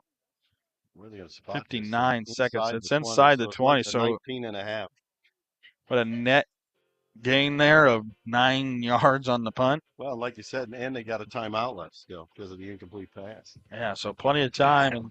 And, maybe if you're Crawford, you wanted a little bit more of a difficult drive here, and instead they're set up in the red zone already off the punt. Crawford possibly, they got a really good screen game. They've always had nice screen game over the years. So they may pull that back out because it looks like Vogt's going in to play quarterback. He is, with Micah Thomas to his left. Foy wide to the right. Be Parker Weithman wide to the left here for Colonel Crawford. 59 seconds remain here, second quarter. Vogt, quarterback draw, trying to run off the left side and trying to bounce it back inside and cannot. Dives forward across the 20 for a no gain on the play. And second down here for Colonel Crawford. There's a lot of penetration by the Buckeye Central defense and doing a great job of not letting him get to the outside. Second down and 10. Landon Sherwood able to stop Trevor Vogt long. at the line of scrimmage. There is 30 seconds on the clock. Vogt again, quarterback draw off the right side this time, and once again, nothing happening. Dom Dean in there, the first one to touch him. Landon Sherwood as well. And it'll bring up a third down. And we did talk about the kicking game a little bit, where Colonel Crawford does have the advantage, and they could also kick a field goal in this situation, and maybe that's something you also want to get involved with here, as I think special teams can make a huge difference in the playoffs. Seen him playoffs. make one for 37 yards, so it's The wet conditions kind of play a little bit here not out of tonight. field goal range yet. Maybe that's something you want to work on as well, and they have it positioned right in the middle of the field here on third down. Obviously, Crawford looking for the touchdown, but he's got Peyton Baker in the game, so obvious passing down here on 3rd and 10. Baker in the gun with Micah Thomas to his left. I don't know if he's going to shift out of this or run some guys out of there. They are going to throw. They swing it out in the flat to Connor McMichael, who turns it up and runs out of bounds. Only a pickup of 3 yards there for Connor McMichael, and it'll bring up 4th and down. So it is a situation here where do they bring in Braxton Morton? I believe they are going to bring on the field goal unit.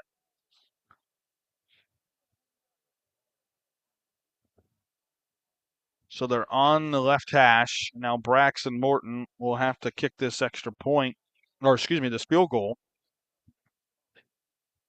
And it will be a 20.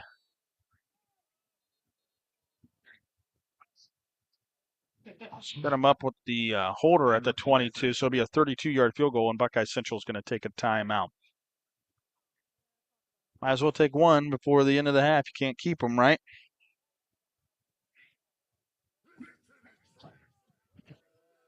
But these are situations, Tim, where you do indeed, special teams play a huge key into the playoffs, and I think it's something you also want to work on. And I think they kind of played it conservative there, knowing that Braxton Morton was in their back pocket.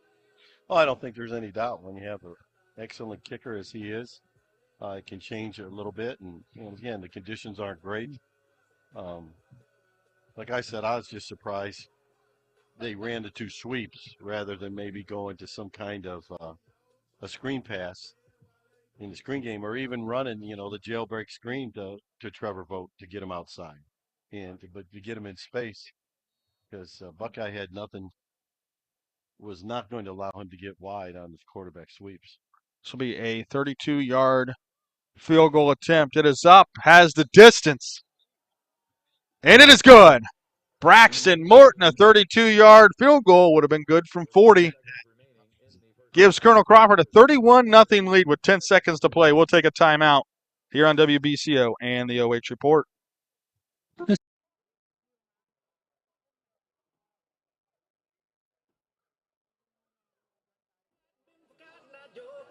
Married long time ago. Where did you come from? Where did you go? Where did you come from, Cotton Eye Joe? I've been married long time ago. Where did you come from? Where did you go? Where did you come from, Cotton Eye Joe?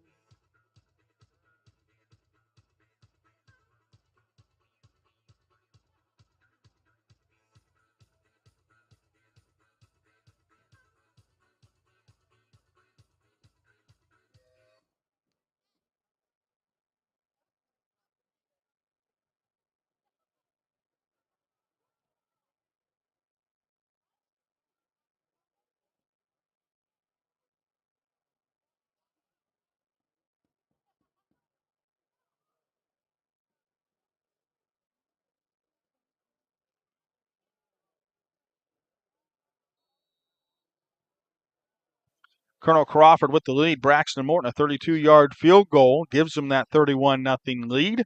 And he will be set to kick off here from his own 40-yard line. And kind of a pooch kick here and falling on it right at the 35 was Buckeye Central's Elijah Klein. And with 8 seconds here, and Buckeye Central see what Coach Jensen has in store. I'd imagine he'd take a knee. Let's take a knee and get out of Dodge.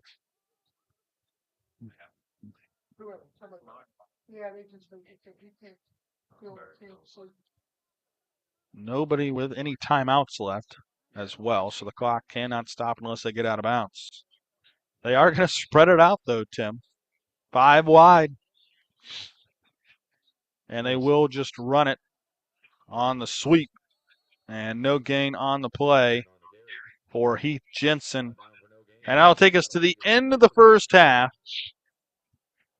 All Colonel Crawford here in half number 1. Micah Thomas with 2 touchdowns. Connor McMichael with 2 touchdowns. And Braxton Morton with a 32-yard field goal to give Colonel Crawford that 31-0 lead here at the half. If you're with the OH Report, stay with them. They'll have the halftime show from the bands.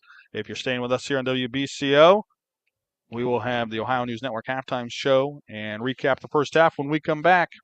31-0, Colonel Crawford with the lead on top of Buckeye Central. Stay tuned. You're listening to high school football on WBCO along with watching on the OH Report.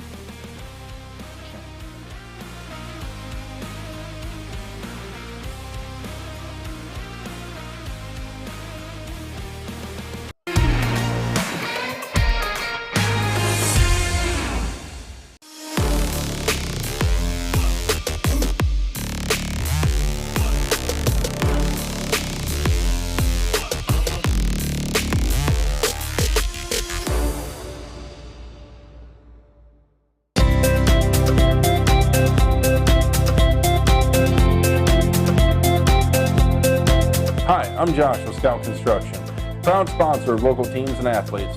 Check out your favorite local sports right here on the OH Report. Man, I wish I was out there. Let's unretire. Why not? Hey, Grandpa! Grandpa? I still got it. Hey, I need that senior discount. I'm good right here, bro. Unretirement? Who'd be dumb enough to do that?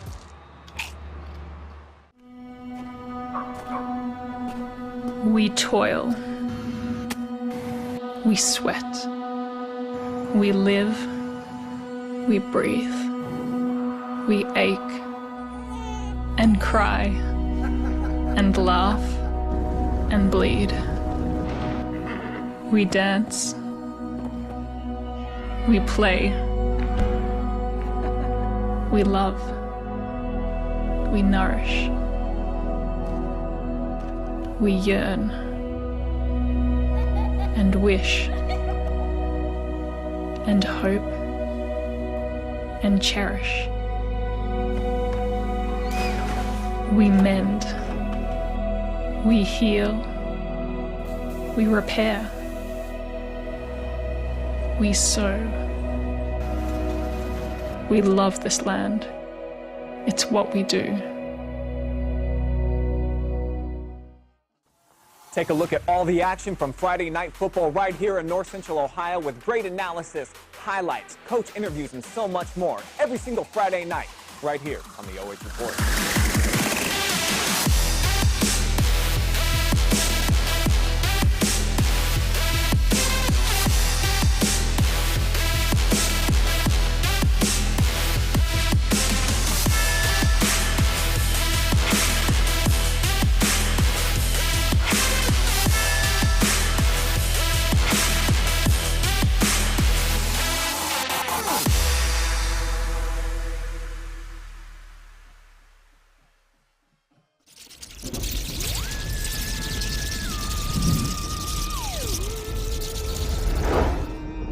Happy Halloween!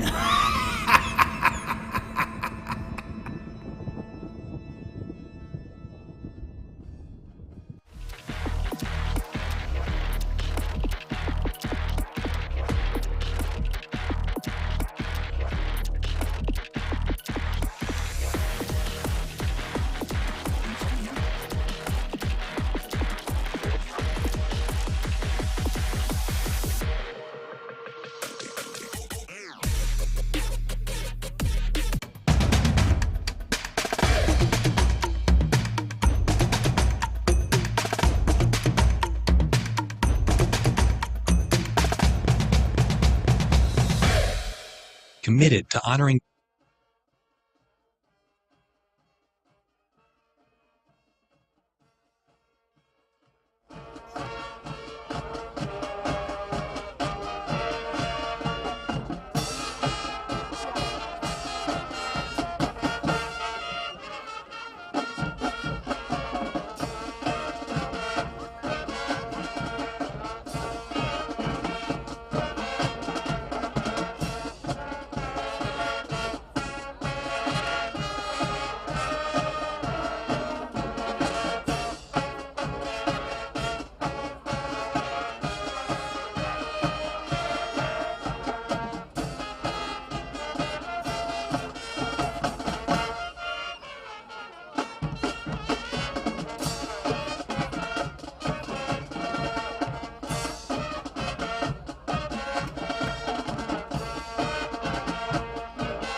Attention, metalheads and headbangers! Get ready to unleash your wild side. Bang your heads and witness a sonic spectacle that'll blow your mind. Let the metal madness commence with Metallica's Enter Sandman.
Let's hear it for your 2023 Colonel Crawford Eagle Marching Band.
Good evening, ladies and gentlemen. Buckeye Central High School is proud to present the 2023 Buckeye Central Marching Show Band under the direction of Mrs. Carla Neese, Assistant Director Mr. David Bourne, and Matron Advisor Ms. Diana Swartz.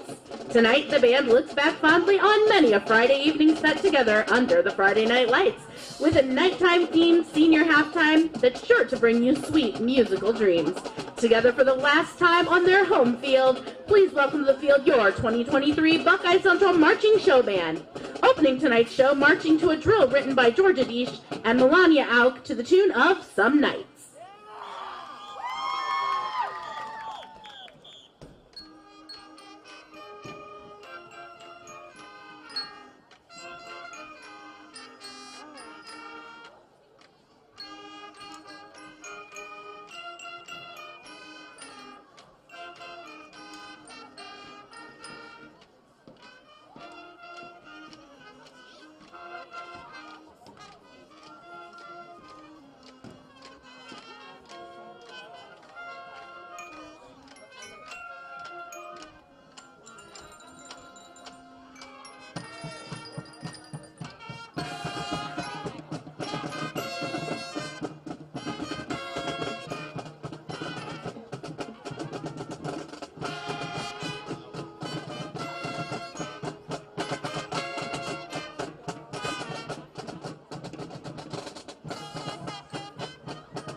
And now it's my privilege to present the Buckeye Central Marching Show Band Class of 2024.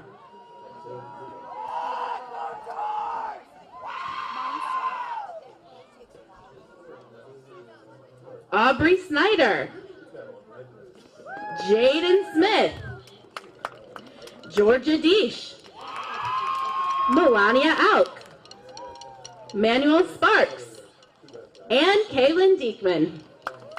6 seniors, a million memories, one fantastic final halftime, and a show like this only comes around once in a blue moon. Dancing to a drill choreographed by Georgia Deesh and Melania Auk, it's Counting Stars.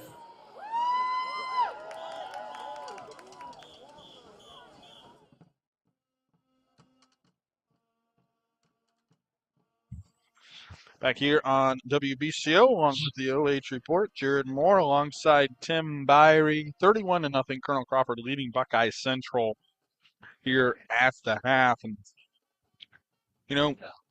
Buckeye was able to move the ball a little bit. Colonel Crawford held up defensively, though. Buckeye Central will pick up a couple of first downs here and there. But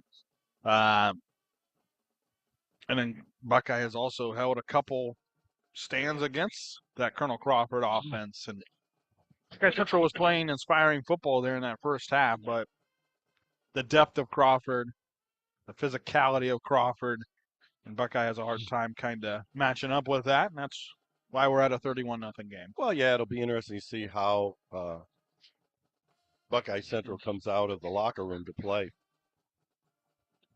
And if, they will be playing as hard as they, Coach Jensen does a good job with them. And the Buckeye Central kids are tough kids. And so, I would expect them to come out and compete.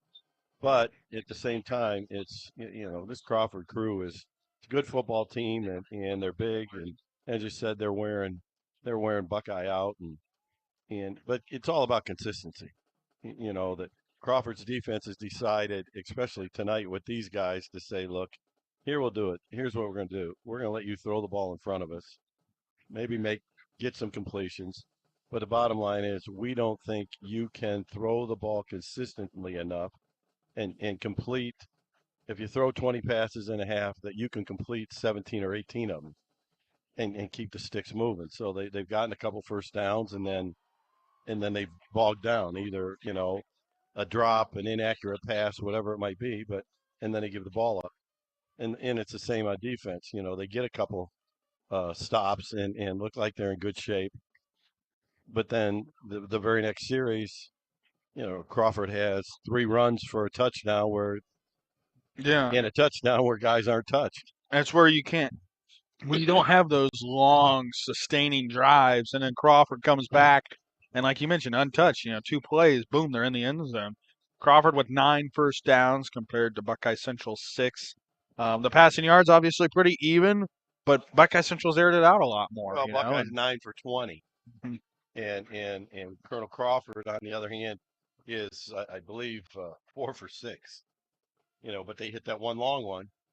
So Baker hit the one long one to Vogt, so they got 44 yards of passing, which, like we said, with Buckeye, they completed 9, but it's only for, they're not even getting 6 yards of completion. So Crawford just keeping in front of them, making tackles and saying, make some mistakes. On the rushing side, obviously, Buckeye Central, nothing at all, 32 yards. And we knew coming in that Crawford would run the football, and that's why they have 215. Well, and again, it's that 3-headed monster that they have. Is Micah Thomas has run for 111 on 11 carries. Connor McMichael's run for 81 on 4. So he's averaging 20 yards a carry. And then Trevor Vogt,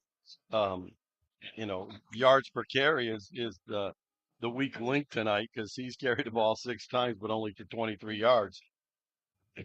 So he's had a couple big runs, but he's also had a couple. His last 2 runs, he didn't gain any yards. But they're just going to do what they do, and it'll be interesting to see at what point does Coach Bruner call off the dog and just rest up for their home playoff game next week. So 31-0 our score. We're going to take a quick timeout here on WBCO. We'll come back with more halftime analysis. 31-0 the score at the half. Colonel Crawford on top of Buckeye Central. We'll be right back.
Ladies and gentlemen, the pride of the red and gray, a big sound from a small town, your 2023 Buckeye Central Marching Show Band.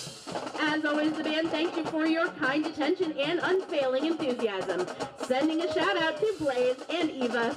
This is Katie DeLulo, tonight's voice of the Buckeye Central Marching Band, wishing you a safe and pleasant evening.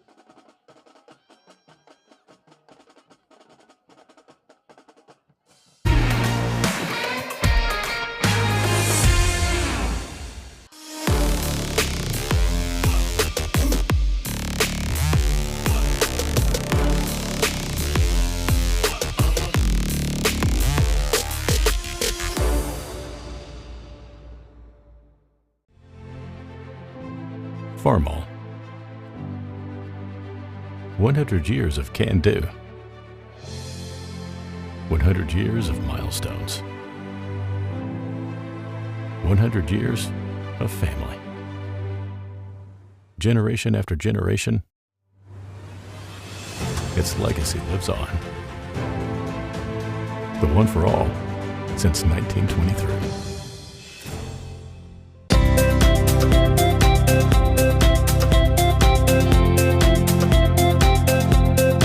Hi, I'm Josh with Scout Construction, proud sponsor of local teams and athletes.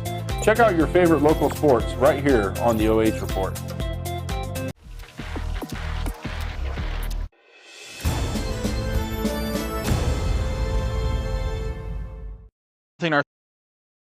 If you'd like, you could call in to the Friday night phone board, 419-562-2222. Davy Jones will have all the scores from around the area, playoff seedings, all that, so you can kind of see what's happening next week. And probably we'll figure out within the next 2 days or so where we're going to be next Friday. Right. And where the WQEL crew and Josh and Jeff will be next Friday as well. Nice. My guess is they will be with Colonel Crawford. We'll be with Gallion, or it could be opposite. Mm-hmm. Who knows? Those look like the two closest teams that will be playing. If Gallion can continue to roll over Harding, they're leading 27-0. They will have a home game, so that would be maybe. Yes, it's going to be close. It's going to be close, but I think either way they're going to probably play West Holmes. Yeah, but certainly I know you are really cheering for Gallion to get to fourth. Me, to be honest, it's not quite as crazy because I'm almost in between the two schools where I live, so it's a little further. West Holmes. West Holmes is a little further for West Holmes for me than it is to Gallion, but still not a bad drive, right? But not a bad drive. But for you, yeah, it's well over an hour to get to West Holmes. Well, maybe pushing the 2-hour mark. Yeah. So, with that, 31-0 our score. We're going to take a quick timeout. When we come back, we'll have second half action between Colonel Crawford and Buckeye Central.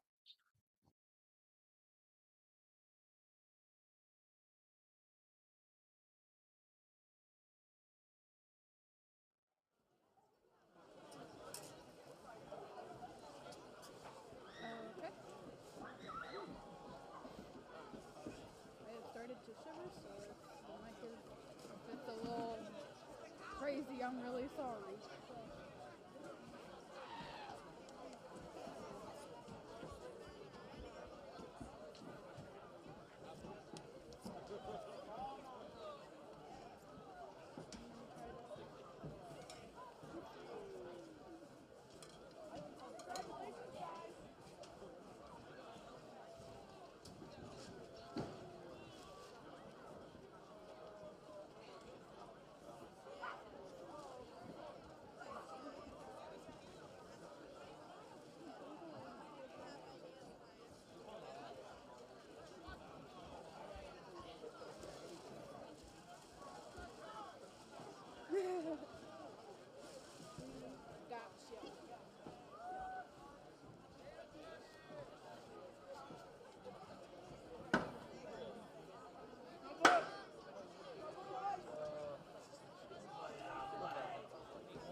WBCO and the OH report. We will have a running clock to start this second half, with the score being 31-0. Colonel Crawford on top of Buckeye Central, and obviously with another score here for Colonel Crawford, that'll kind of see how quick this game goes and if they can score another touchdown and continue to keep Buckeye Central off the board. Well, yeah, and then the biggest question comes is when does Coach Bruner pull the starters to get ready for that playoff game next week? Vogt in the gun. They'll send Lucas Foy out in motion towards the right side. They will run it. Well, no, they'll fake the handoff to McMichael. Trevor Vogt finds a hole, and then cutting that off was Heath Gibson on the outside, able to make the stop. And it'll be just shy of a first down, about 3 yards. Second and 3. 2 on the play. Yeah.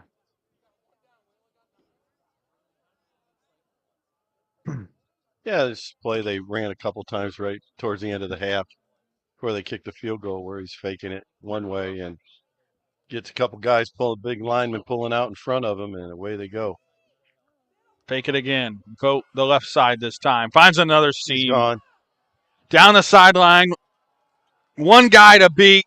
Trevor Vogt into the end zone. That is a 59-yard touchdown run from Trevor Vogt. And the onslaught continues here for the Colonel Crawford Eagles. They are now up 37-0. I think Vogt must have heard me make fun of him a little bit, that he was only averaging 4 yards a carry compared to the other two guys. And well, you might as well raise that average up quite a bit. So he immediately got up to 11. So they get. I hope you guys didn't go to a break, because I didn't go to a break. Nope, 37-0. Colonel Crawford, Braxton Morton in to attempt the extra point. And Braxton Morton continues perfection here tonight and gives Colonel Crawford a 38-0 lead with 9:40 to play here in the third quarter. We'll be right back. You're listening to High School Football on WBCO. This is Matt Ramsey from Bucyrus Blades. We are more than just a manufacturing company.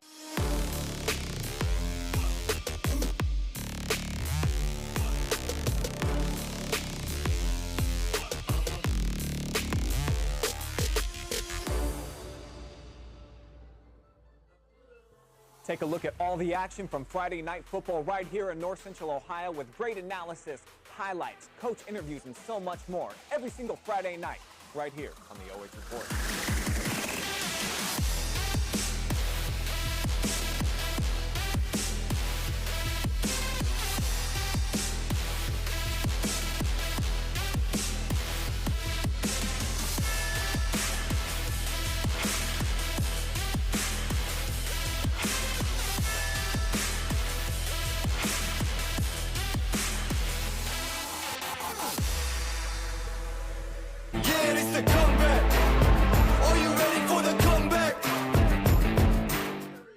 Along with the OH Report. 9:40 to play here in the third quarter. Trevor Vogt, 59-yard touchdown run. His first touchdown of the night. Well, Jared, you were talking about what kind of things they wanted to work on. And that's a play they ran a couple times at the end of the half and weren't able to do anything. Now they run it. What was different? What was the difference in the play? Yeah, I think they blocked it right. Yeah. They must have said, hey, we got to be able to run this play and get it blocked right, because they ran it one way, ran it the other way, and they're in the end zone. They blocked it right on both plays, I would say. Yeah. Maybe the receiver kind of came off his block a little sooner on that first run by Vogt, but then on the second time, once he finds that seam, he kind of hits his stride and turns on the Jets. That's why Colonel Crawford's up 38-0 now with 9:20 to go here in the third quarter. So if you're Buckeye Central, obviously you're trailing 38-0 now. Does the game plan kind of change, or you just continue to? I'm not sure it can change, based on your personnel and their personnel. But so I think what you're going to try to do is, just keep throwing the short passes. And there's one right there. They will throw it out in the flat. Making the catch is Heath Jensen down the left side into Colonel Crawford territory. Slipped through a tackle to get to the 45-yard line before Brady Hill runs him out of bounds. But he made the catch and trying to almost make the interception. And sliding tackle at the same time was Braxton Morton. And that time, Heath Jensen slips through the tackle. Yeah, you called it. In the Morton Crawford territory. Morton went for the interception and missed it, and gave Jensen plenty of room to run until he was brought down after a 24-yard gain. Longest play for Buckeye Central tonight. Dean in the gun. Two-step drop. Steps up in the pocket. Throws it along the right side. Caught by Jack Phillips. Steps arm defender to the ground and then ran out of bounds. Close to the 20-yard line is Jack Phillips. And all of a sudden, Buckeye Central moving the ball quickly here in this second half into Crawford territory and now into the red zone. Yeah, once again, threw it maybe a little further down the field, but then a missed tackle, and he's running free, another 25-yard gain. So 1st and 10 from the 20. 4 wide. Back to passes Dean. Looking across the middle. Shoots it up the middle of the field. Diving catch made by Dom Dean. I think he made it around the 5-yard line. The Dean, and there is a flag. And they'll be holding here against the Bucks. Not what the Bucks needed at all. Uh-oh.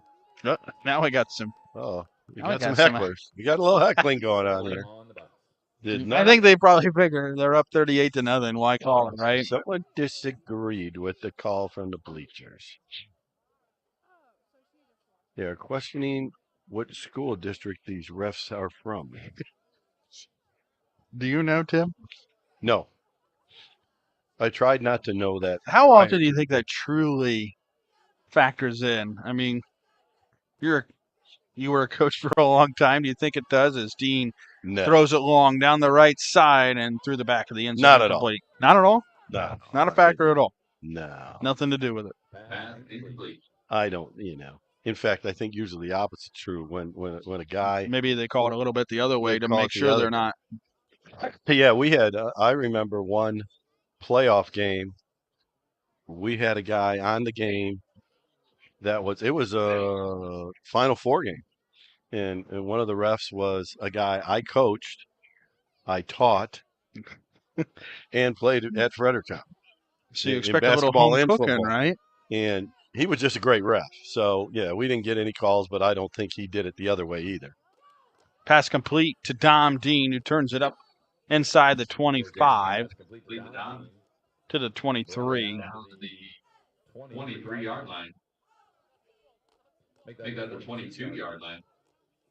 And that's where like you mentioned, I mean, the officials have a job to do. And we got 3rd and 12. Yeah, they do. And, like I said, in that case, I mean, he was just a good ref. That's why he was on a Final Four game. Mm-hmm. And, he called it the way the game should have been called. And, I don't remember anyone saying anything one way or another to him. Dean with time to throw, throws on the run, out in the flat and incomplete. Had a receiver and Heath Jensen open out there, and he overthrows him, and it'll bring up 4th down and 12. And that's what I mean. That's the one, he just rushed it a little bit. He had a little pressure, but he made the right move, stepping up in the pocket, and then saw him late open, and he was wide open. And once again, sometimes his arm is almost too good. He needs to maybe throw it 85 instead of 90. Yeah. I'd say is that, obviously the more rushed he gets, it just seems like he's chucking it as hard as he can. But this time he'll float it into the end zone and through the hands of the defensive back, incomplete. He was pounding the ground, but it was good he whiffed on it. Unless he takes it back to the house, it was Bryson Hunt. Yeah. And I'm not sure he would have, so it might be good that he just dropped it. And yeah, because I think he would have just fallen out of bounds. Yeah, he was right near the out-of-bounds line on the pass, but it was just a wheel route, and Dean just threw it a little too early. So turnover on downs for Buckeye Central. They moved the ball into Crawford territory. Had a few nice gains, but then the holding penalty kind of brought them back and unable to make up for it. So we're still coming out with most of the starters, it looks like. It will be Peyton Baker.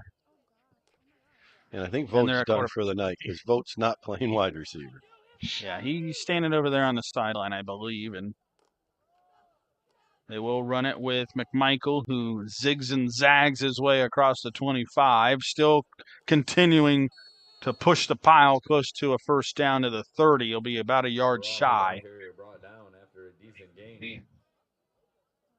So McMichael continues to churn the legs, gets to the 30. Bring up a second and 2 on play. And there is an injury timeout. Let's go ahead and take a timeout as well. 3:45 to play here, third quarter. 38-0, Crawford on top. We'll be right back. Lost a contact? Need an exam? I can help. Hi.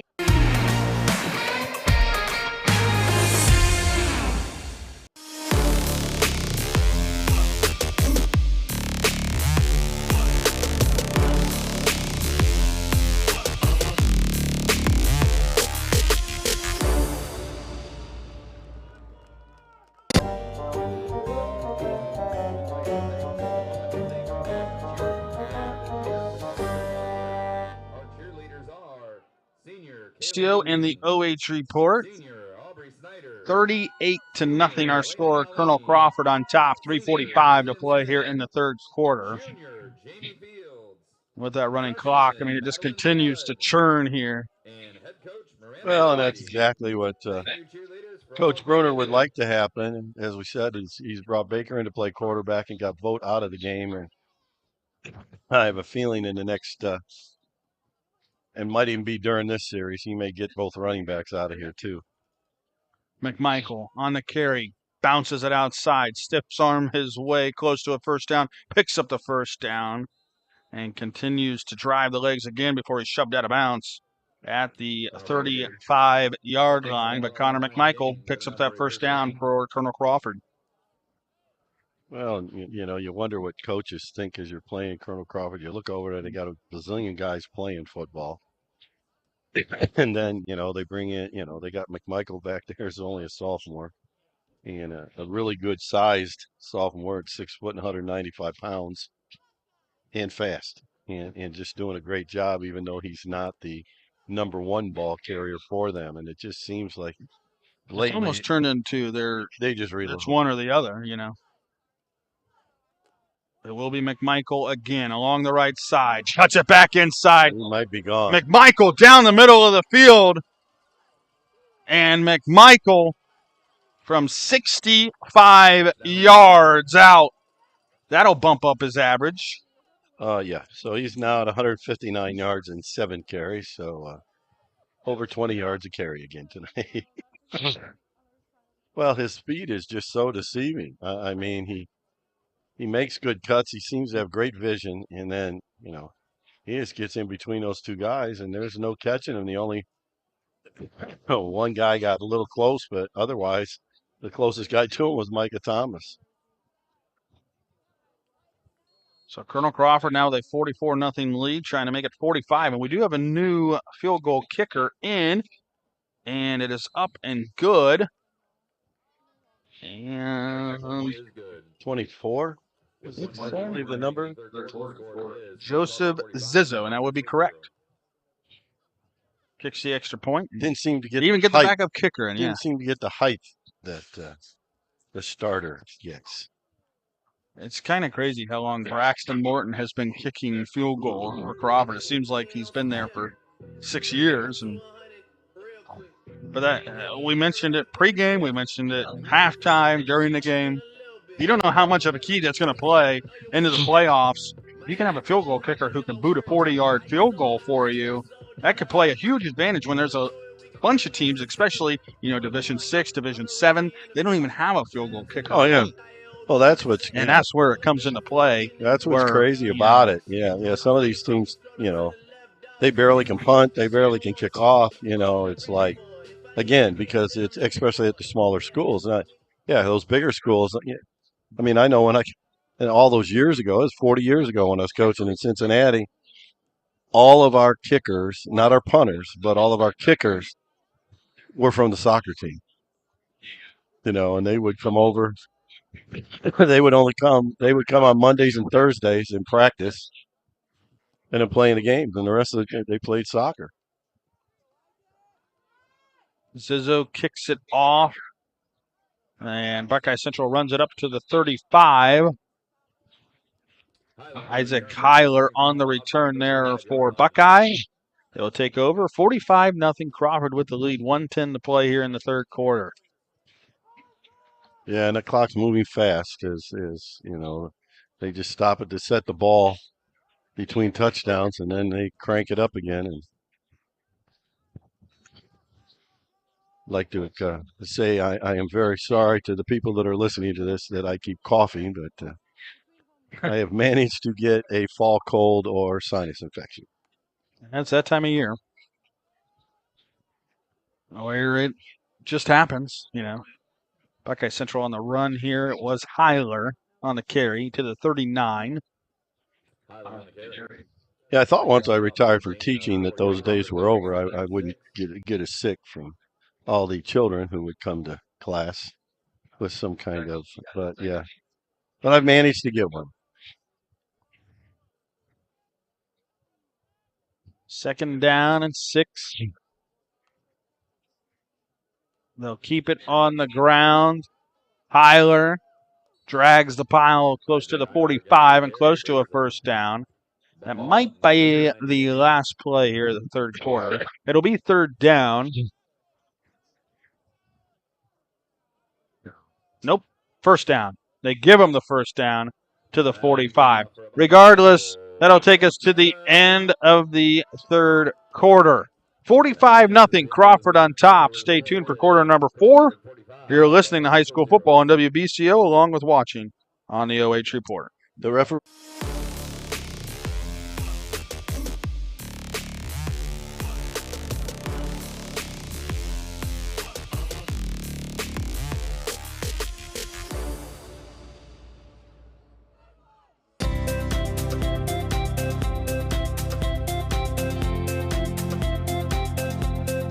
Hi, I'm Josh with Scout Construction, proud sponsor of local teams and athletes.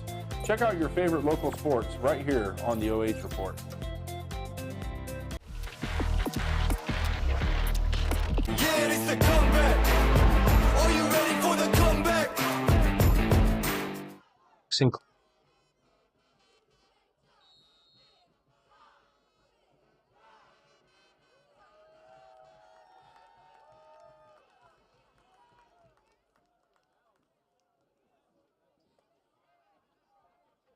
You're live. 48-96. Back here on WBCO, Jared Moore, Tim Byrie, here on the OH Report as well. And we'll run the quarterback draw. And A lot of new numbers out there for the Crawford defense. I have the roster up here, so should be good. Just underway here, fourth quarter, 45-0 our score. And with that running clock, 11:20 left here in the game. See you, man. So second down and 3 here for the Bucks.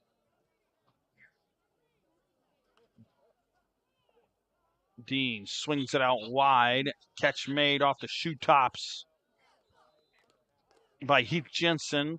Picks up the first down and more into Crawford territory to the 38-yard line. First down.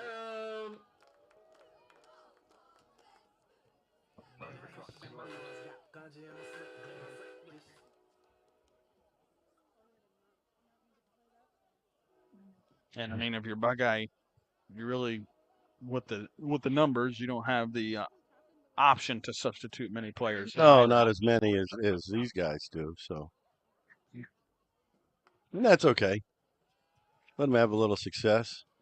Dean shoots it up the left side and over everybody's head. Incomplete. Intended for Jack Phillips.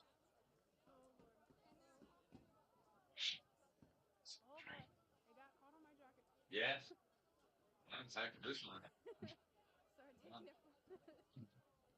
Yeah, I mean, you look at the Buckeye Central sideline. They got 11 guys that can go in the game yet, so they only have 22 kids dressed, and Crawford's got a lot.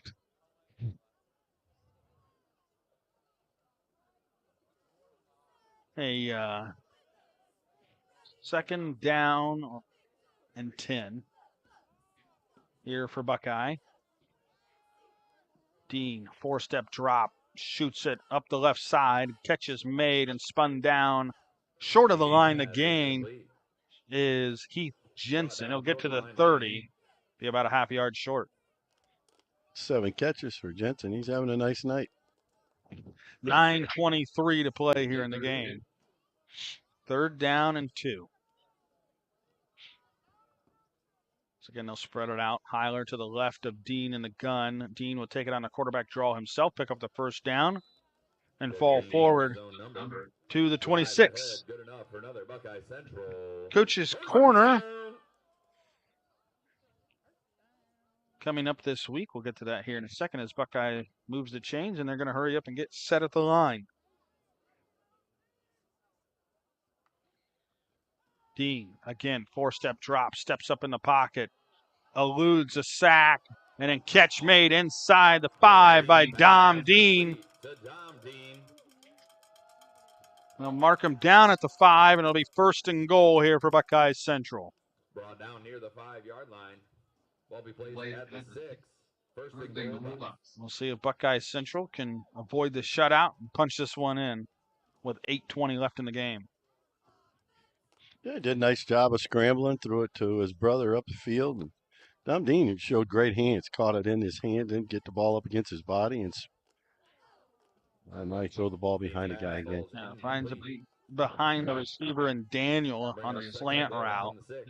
Kind of almost a jump pass there too, Dean. So he faked the draw, it looked like. And it'll bring up 2nd down and goal. Well, he's a really big kid, you know. He's only about 5'8", I guess, and they say he's 5'11", but I think that might be an exaggeration. They'll run it this time with Heiler trying to cut his way across the 5 and shove back by Luke Chrisman. And it'll bring up 3rd and goal. This is kind of a pride thing for both teams. You want to avoid the shutout. But if you're Crawford, you want to continue that shutout because your defense has been playing so hard tonight. Yeah, and so you got some of the guys down there for Crawford. He's still engaged on the sideline and watching. But you can also tell a lot of the starters are down at the other end talking to coaches and enjoying life. Dean's going to shuffle his way inside the 5, close to the goal line, about a yard shy. To bring 4th and goal. And we're going to take a timeout. Let's take one as well. 45-0 Crawford on top. We'll be right back. Wouldn't it be nice if your dog understood exactly?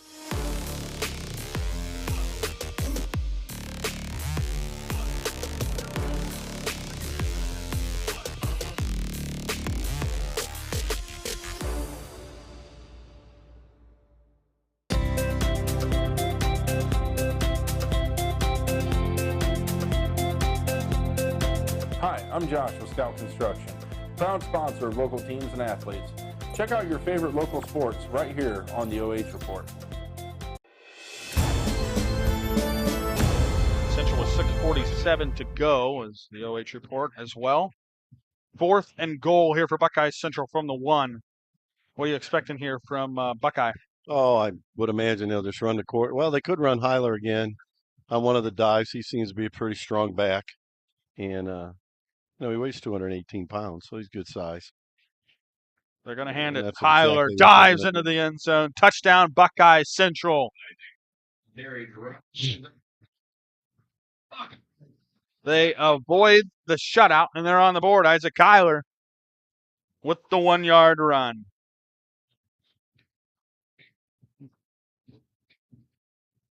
It looks like they're going to kick it. It'll be Dom Dean to kick, Jack Phillips to hold.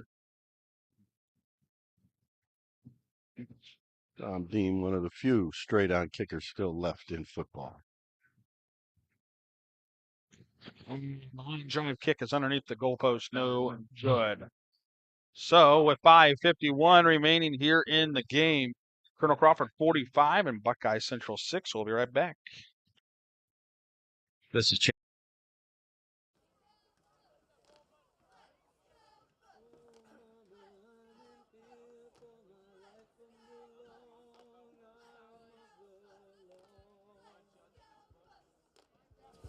Loneliness put an end to my running, and I'm so far from my home. Oh, mama, I can hear you crying. You're so scared and all alone. Hangman is coming down from the gallows, and I don't have very long.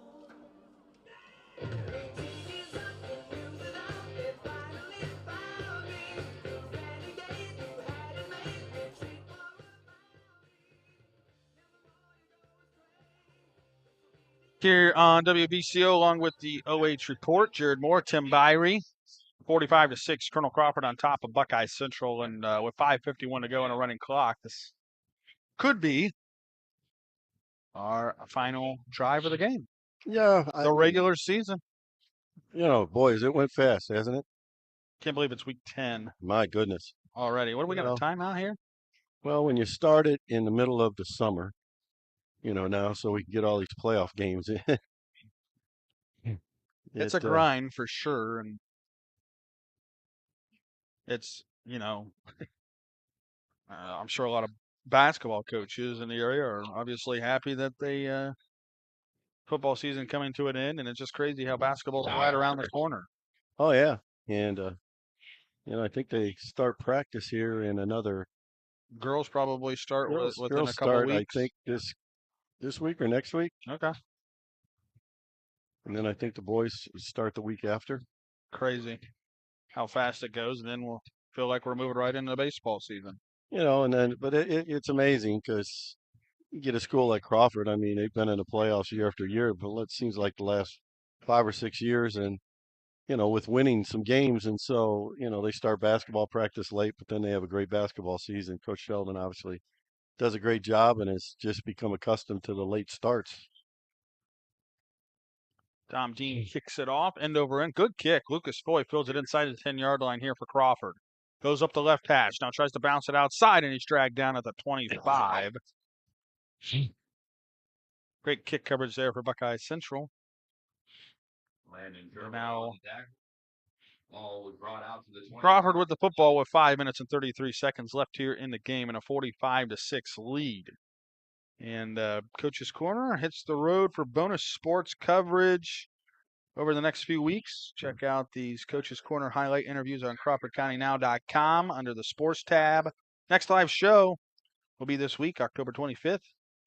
And give a little preview of that there, Tim. I think it'll be really neat. We have 3 playoff coaches going to be on with me, and we'll be talking about their upcoming playoff games with Coach Bruner of Colonel Crawford, Coach Skidmore of Winford, and Coach Dick of Galleon. So great night for me. I love talking some playoff football with those guys. Galleon, obviously a huge week coming up. Winford, Crawford, all those guys.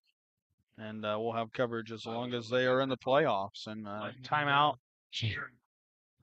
by Buckeye Central, taking the timeout.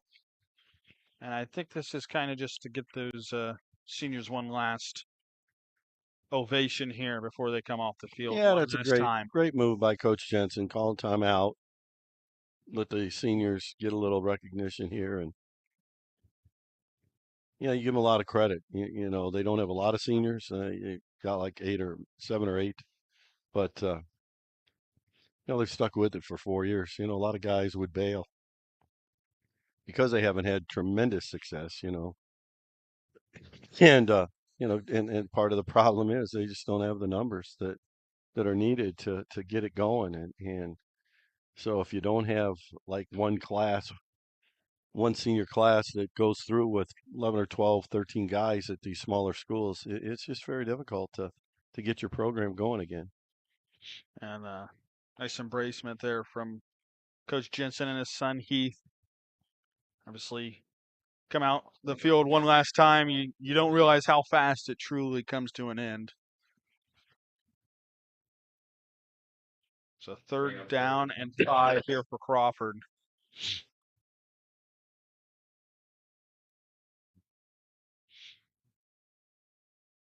With 4 minutes and 10 seconds left here in the game. And, you know, these seniors, they come into this as freshmen and sophomores with a basically winless team for 2.5 seasons before they came into play. And Buckeye Central, you know, obviously the times have been tough, but they've been able to pick up a couple wins at least each season.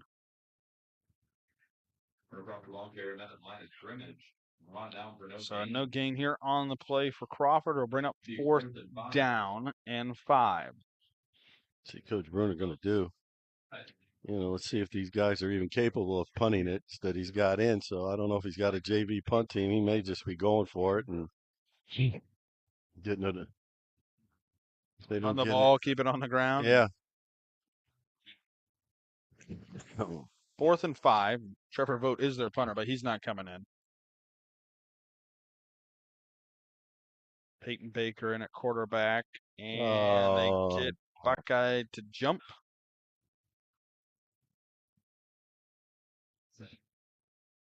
So it's going to be close. Now, this guy on our side, he's already pointing 1st down. They didn't even spot the ball. I love this guy. This guy, well, keep it moving. They didn't even put the ball down. He's already signaling. Just keep moving. Let's go. He's been doing it all game. So. Yeah. Yeah. Doesn't matter which team.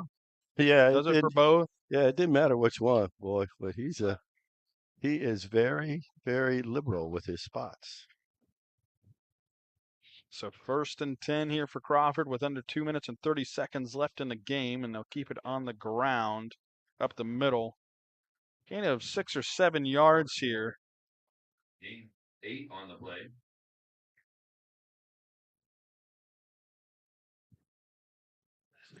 And is this the next line of running backs here to come through Colonel Crawford? Yeah, I'm sure some of these guys are probably freshmen. Madden Tesso. Is he a freshman? Yeah. He is. 5'8", 160 pounds, running back, linebacker.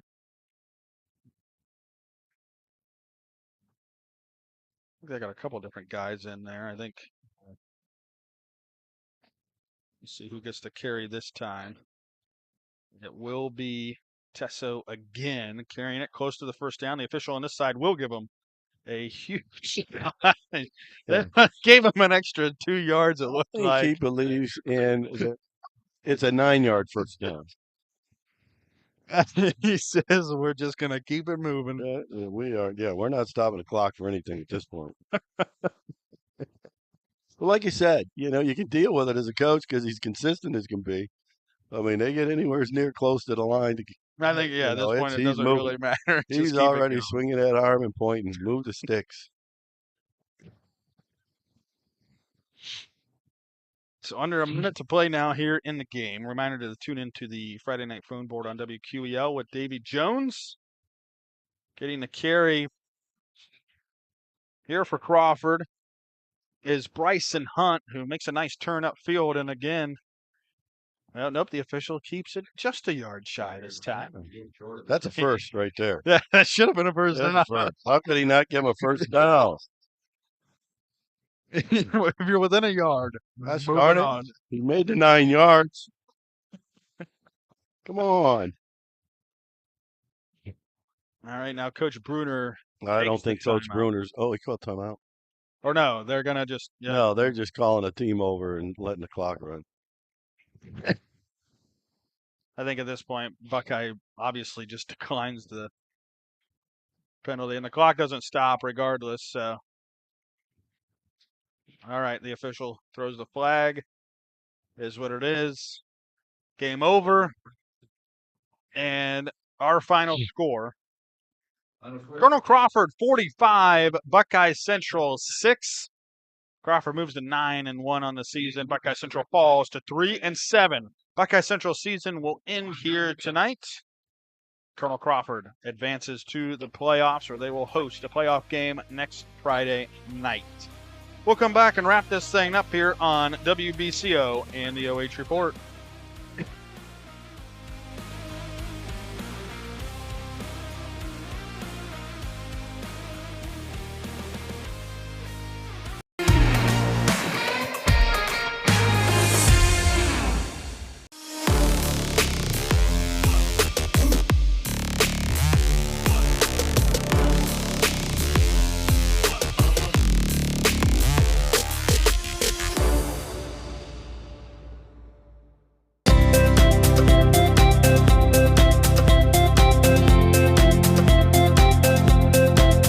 I'm Josh with Scout Construction, proud sponsor of local teams and athletes. Check out your favorite local sports right here on the OH Report.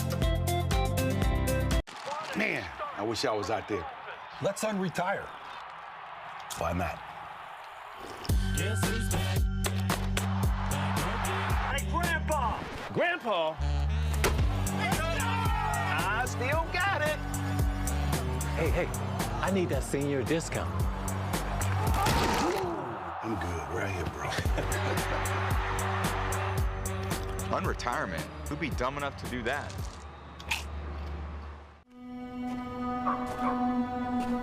We toil. We sweat. We live. We breathe.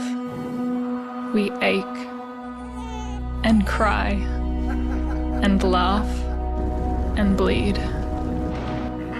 We dance. We play. We love. We nourish. We yearn and wish and hope and cherish. We mend. We heal. We repair. We sow. We love this land. It's what we do. Take a look at all the action from Friday Night Football right here in North Central Ohio with great analysis, highlights, coach interviews, and so much more every single Friday night right here on the OH Report.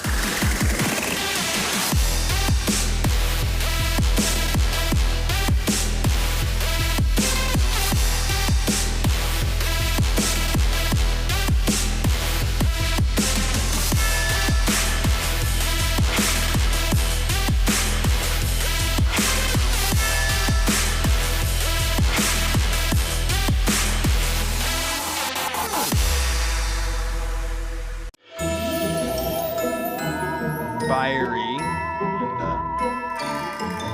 Colonel Crawford winners tonight, 45-6, kind of a game we expected. Buckeye Central showed some heart there early on, and obviously not enough depth there for Buckeye.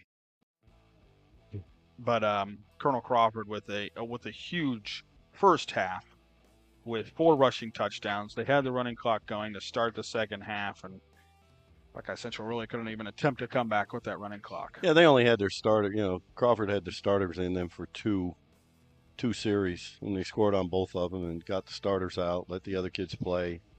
And which is a great move. I mean, no reason to get anyone dinged up before you get to your playoff game, and I think that's exactly what they did. So I think Crawford really accomplished what they wanted to do, and that's the main two things. They won the game, and no one got hurt.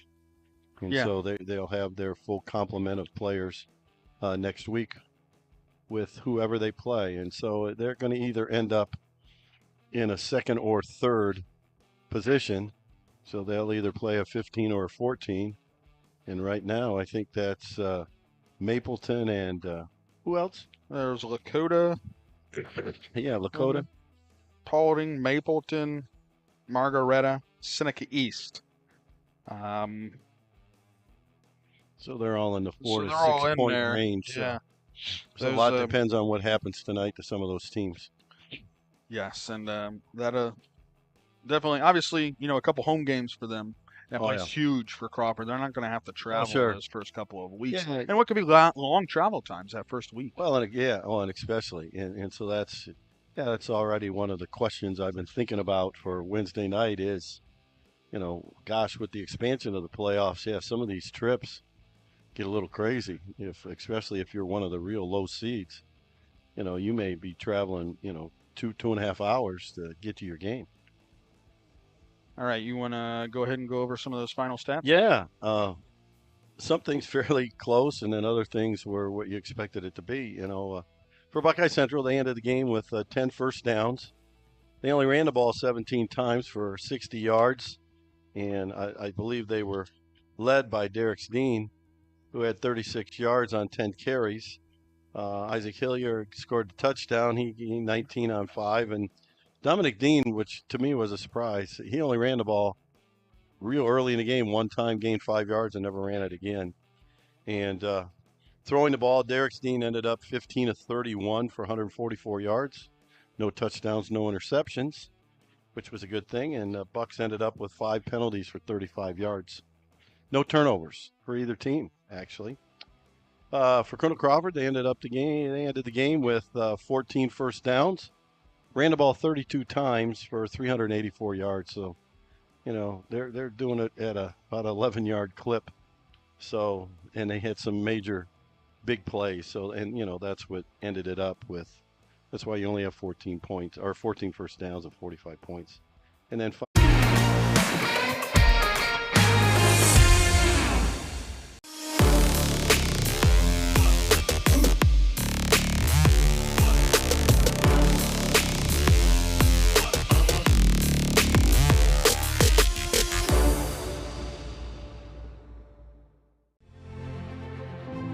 Farmall. 100 years of can-do. 100 years of milestones. 100 years of family. Generation after generation, its legacy lives on. The one for all since 1923.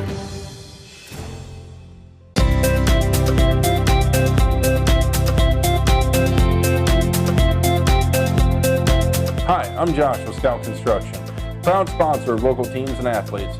Check out your favorite local sports right here on the OH Report.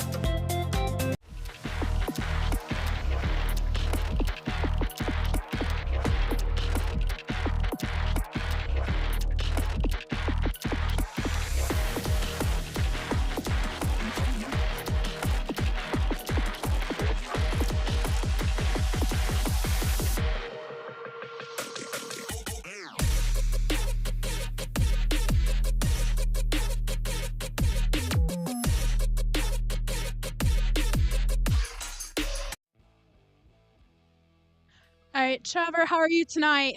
How are you? Oh, sorry. Great. How are you? So tonight was a great, big win for you guys. Overall, what was the emotion or the team mindset coming into this game?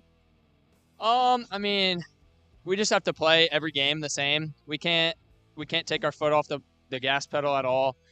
No matter who our opponent is, we have to take it the same way. Obviously, relying on the running game more than the passing game, but every game's the same. I mean, preparation-wise, everything, yeah.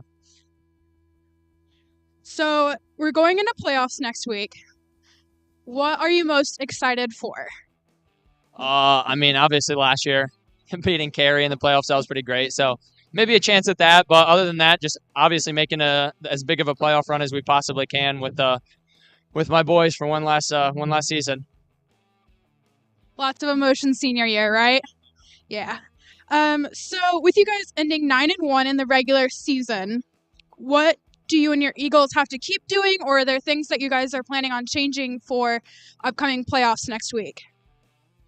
I mean, there's no need to obviously change anything. There's some new plays we're going to put in, some different things we're going to do depending on our opponents, but just preparing the same way every single week, just being locked in, focused, ready to do what task is put in front of us. So it sounds like your team is huge on consistency. Is that kind of something that coach has really hammered in this year? Yeah, absolutely. I mean, consistency is so key in football. You have to be able to do the same things over and over again, not just be able to do a bunch of different things at a decent amount. You have to be able to do a couple different things really good and then be able to mix it up throughout the game. All right, Trevor, as we're closing out here, are there any shout-outs you want to give? My Aunt Pam, my O-line, my receivers, everybody on the team. Love them all. All right, well, have a great rest of your night, Trevor. Safe travels.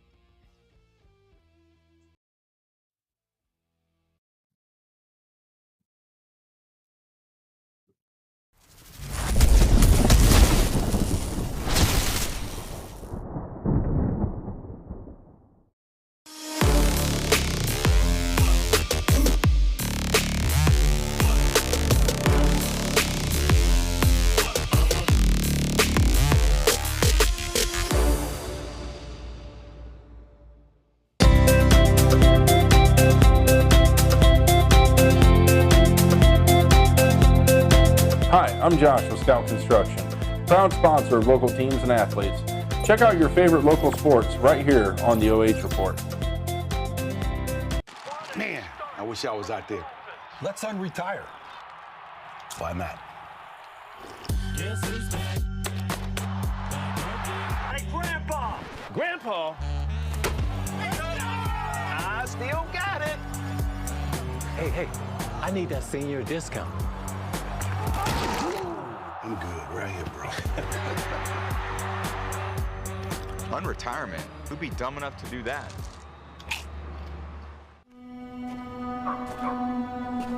We toil. We sweat. We live. We breathe. We ache and cry and laugh and bleed. We dance. We play. We love. We nourish. We yearn and wish and hope and cherish. We mend. We heal. We repair. We sow.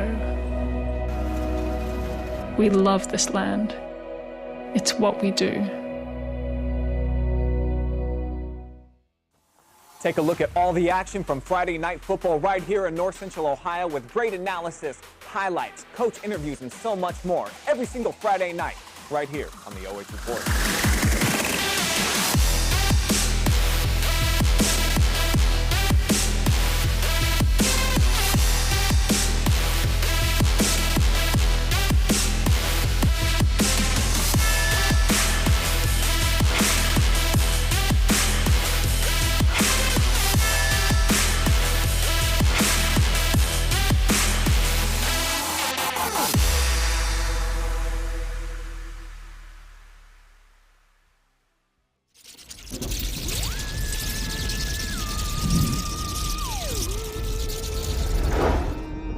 Happy Halloween!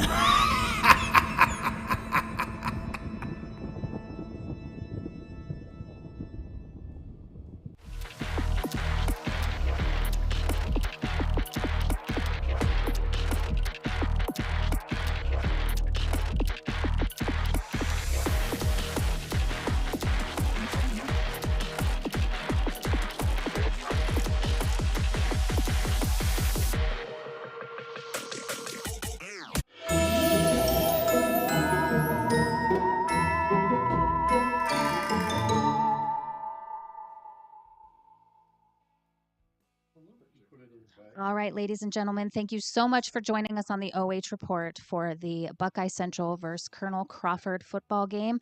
Congratulations to the Colonel Crawford Eagles for moving on.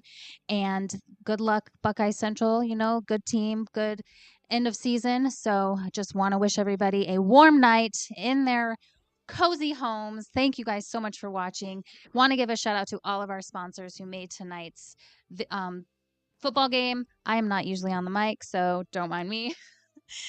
Everybody, the sponsors, everybody who helped us bring this to you guys live and free. First Federal Community Bank, Burkhart Farm Center, and of course, our favorite Baker's Pizza. And again, you guys have a wonderful evening and enjoy your night.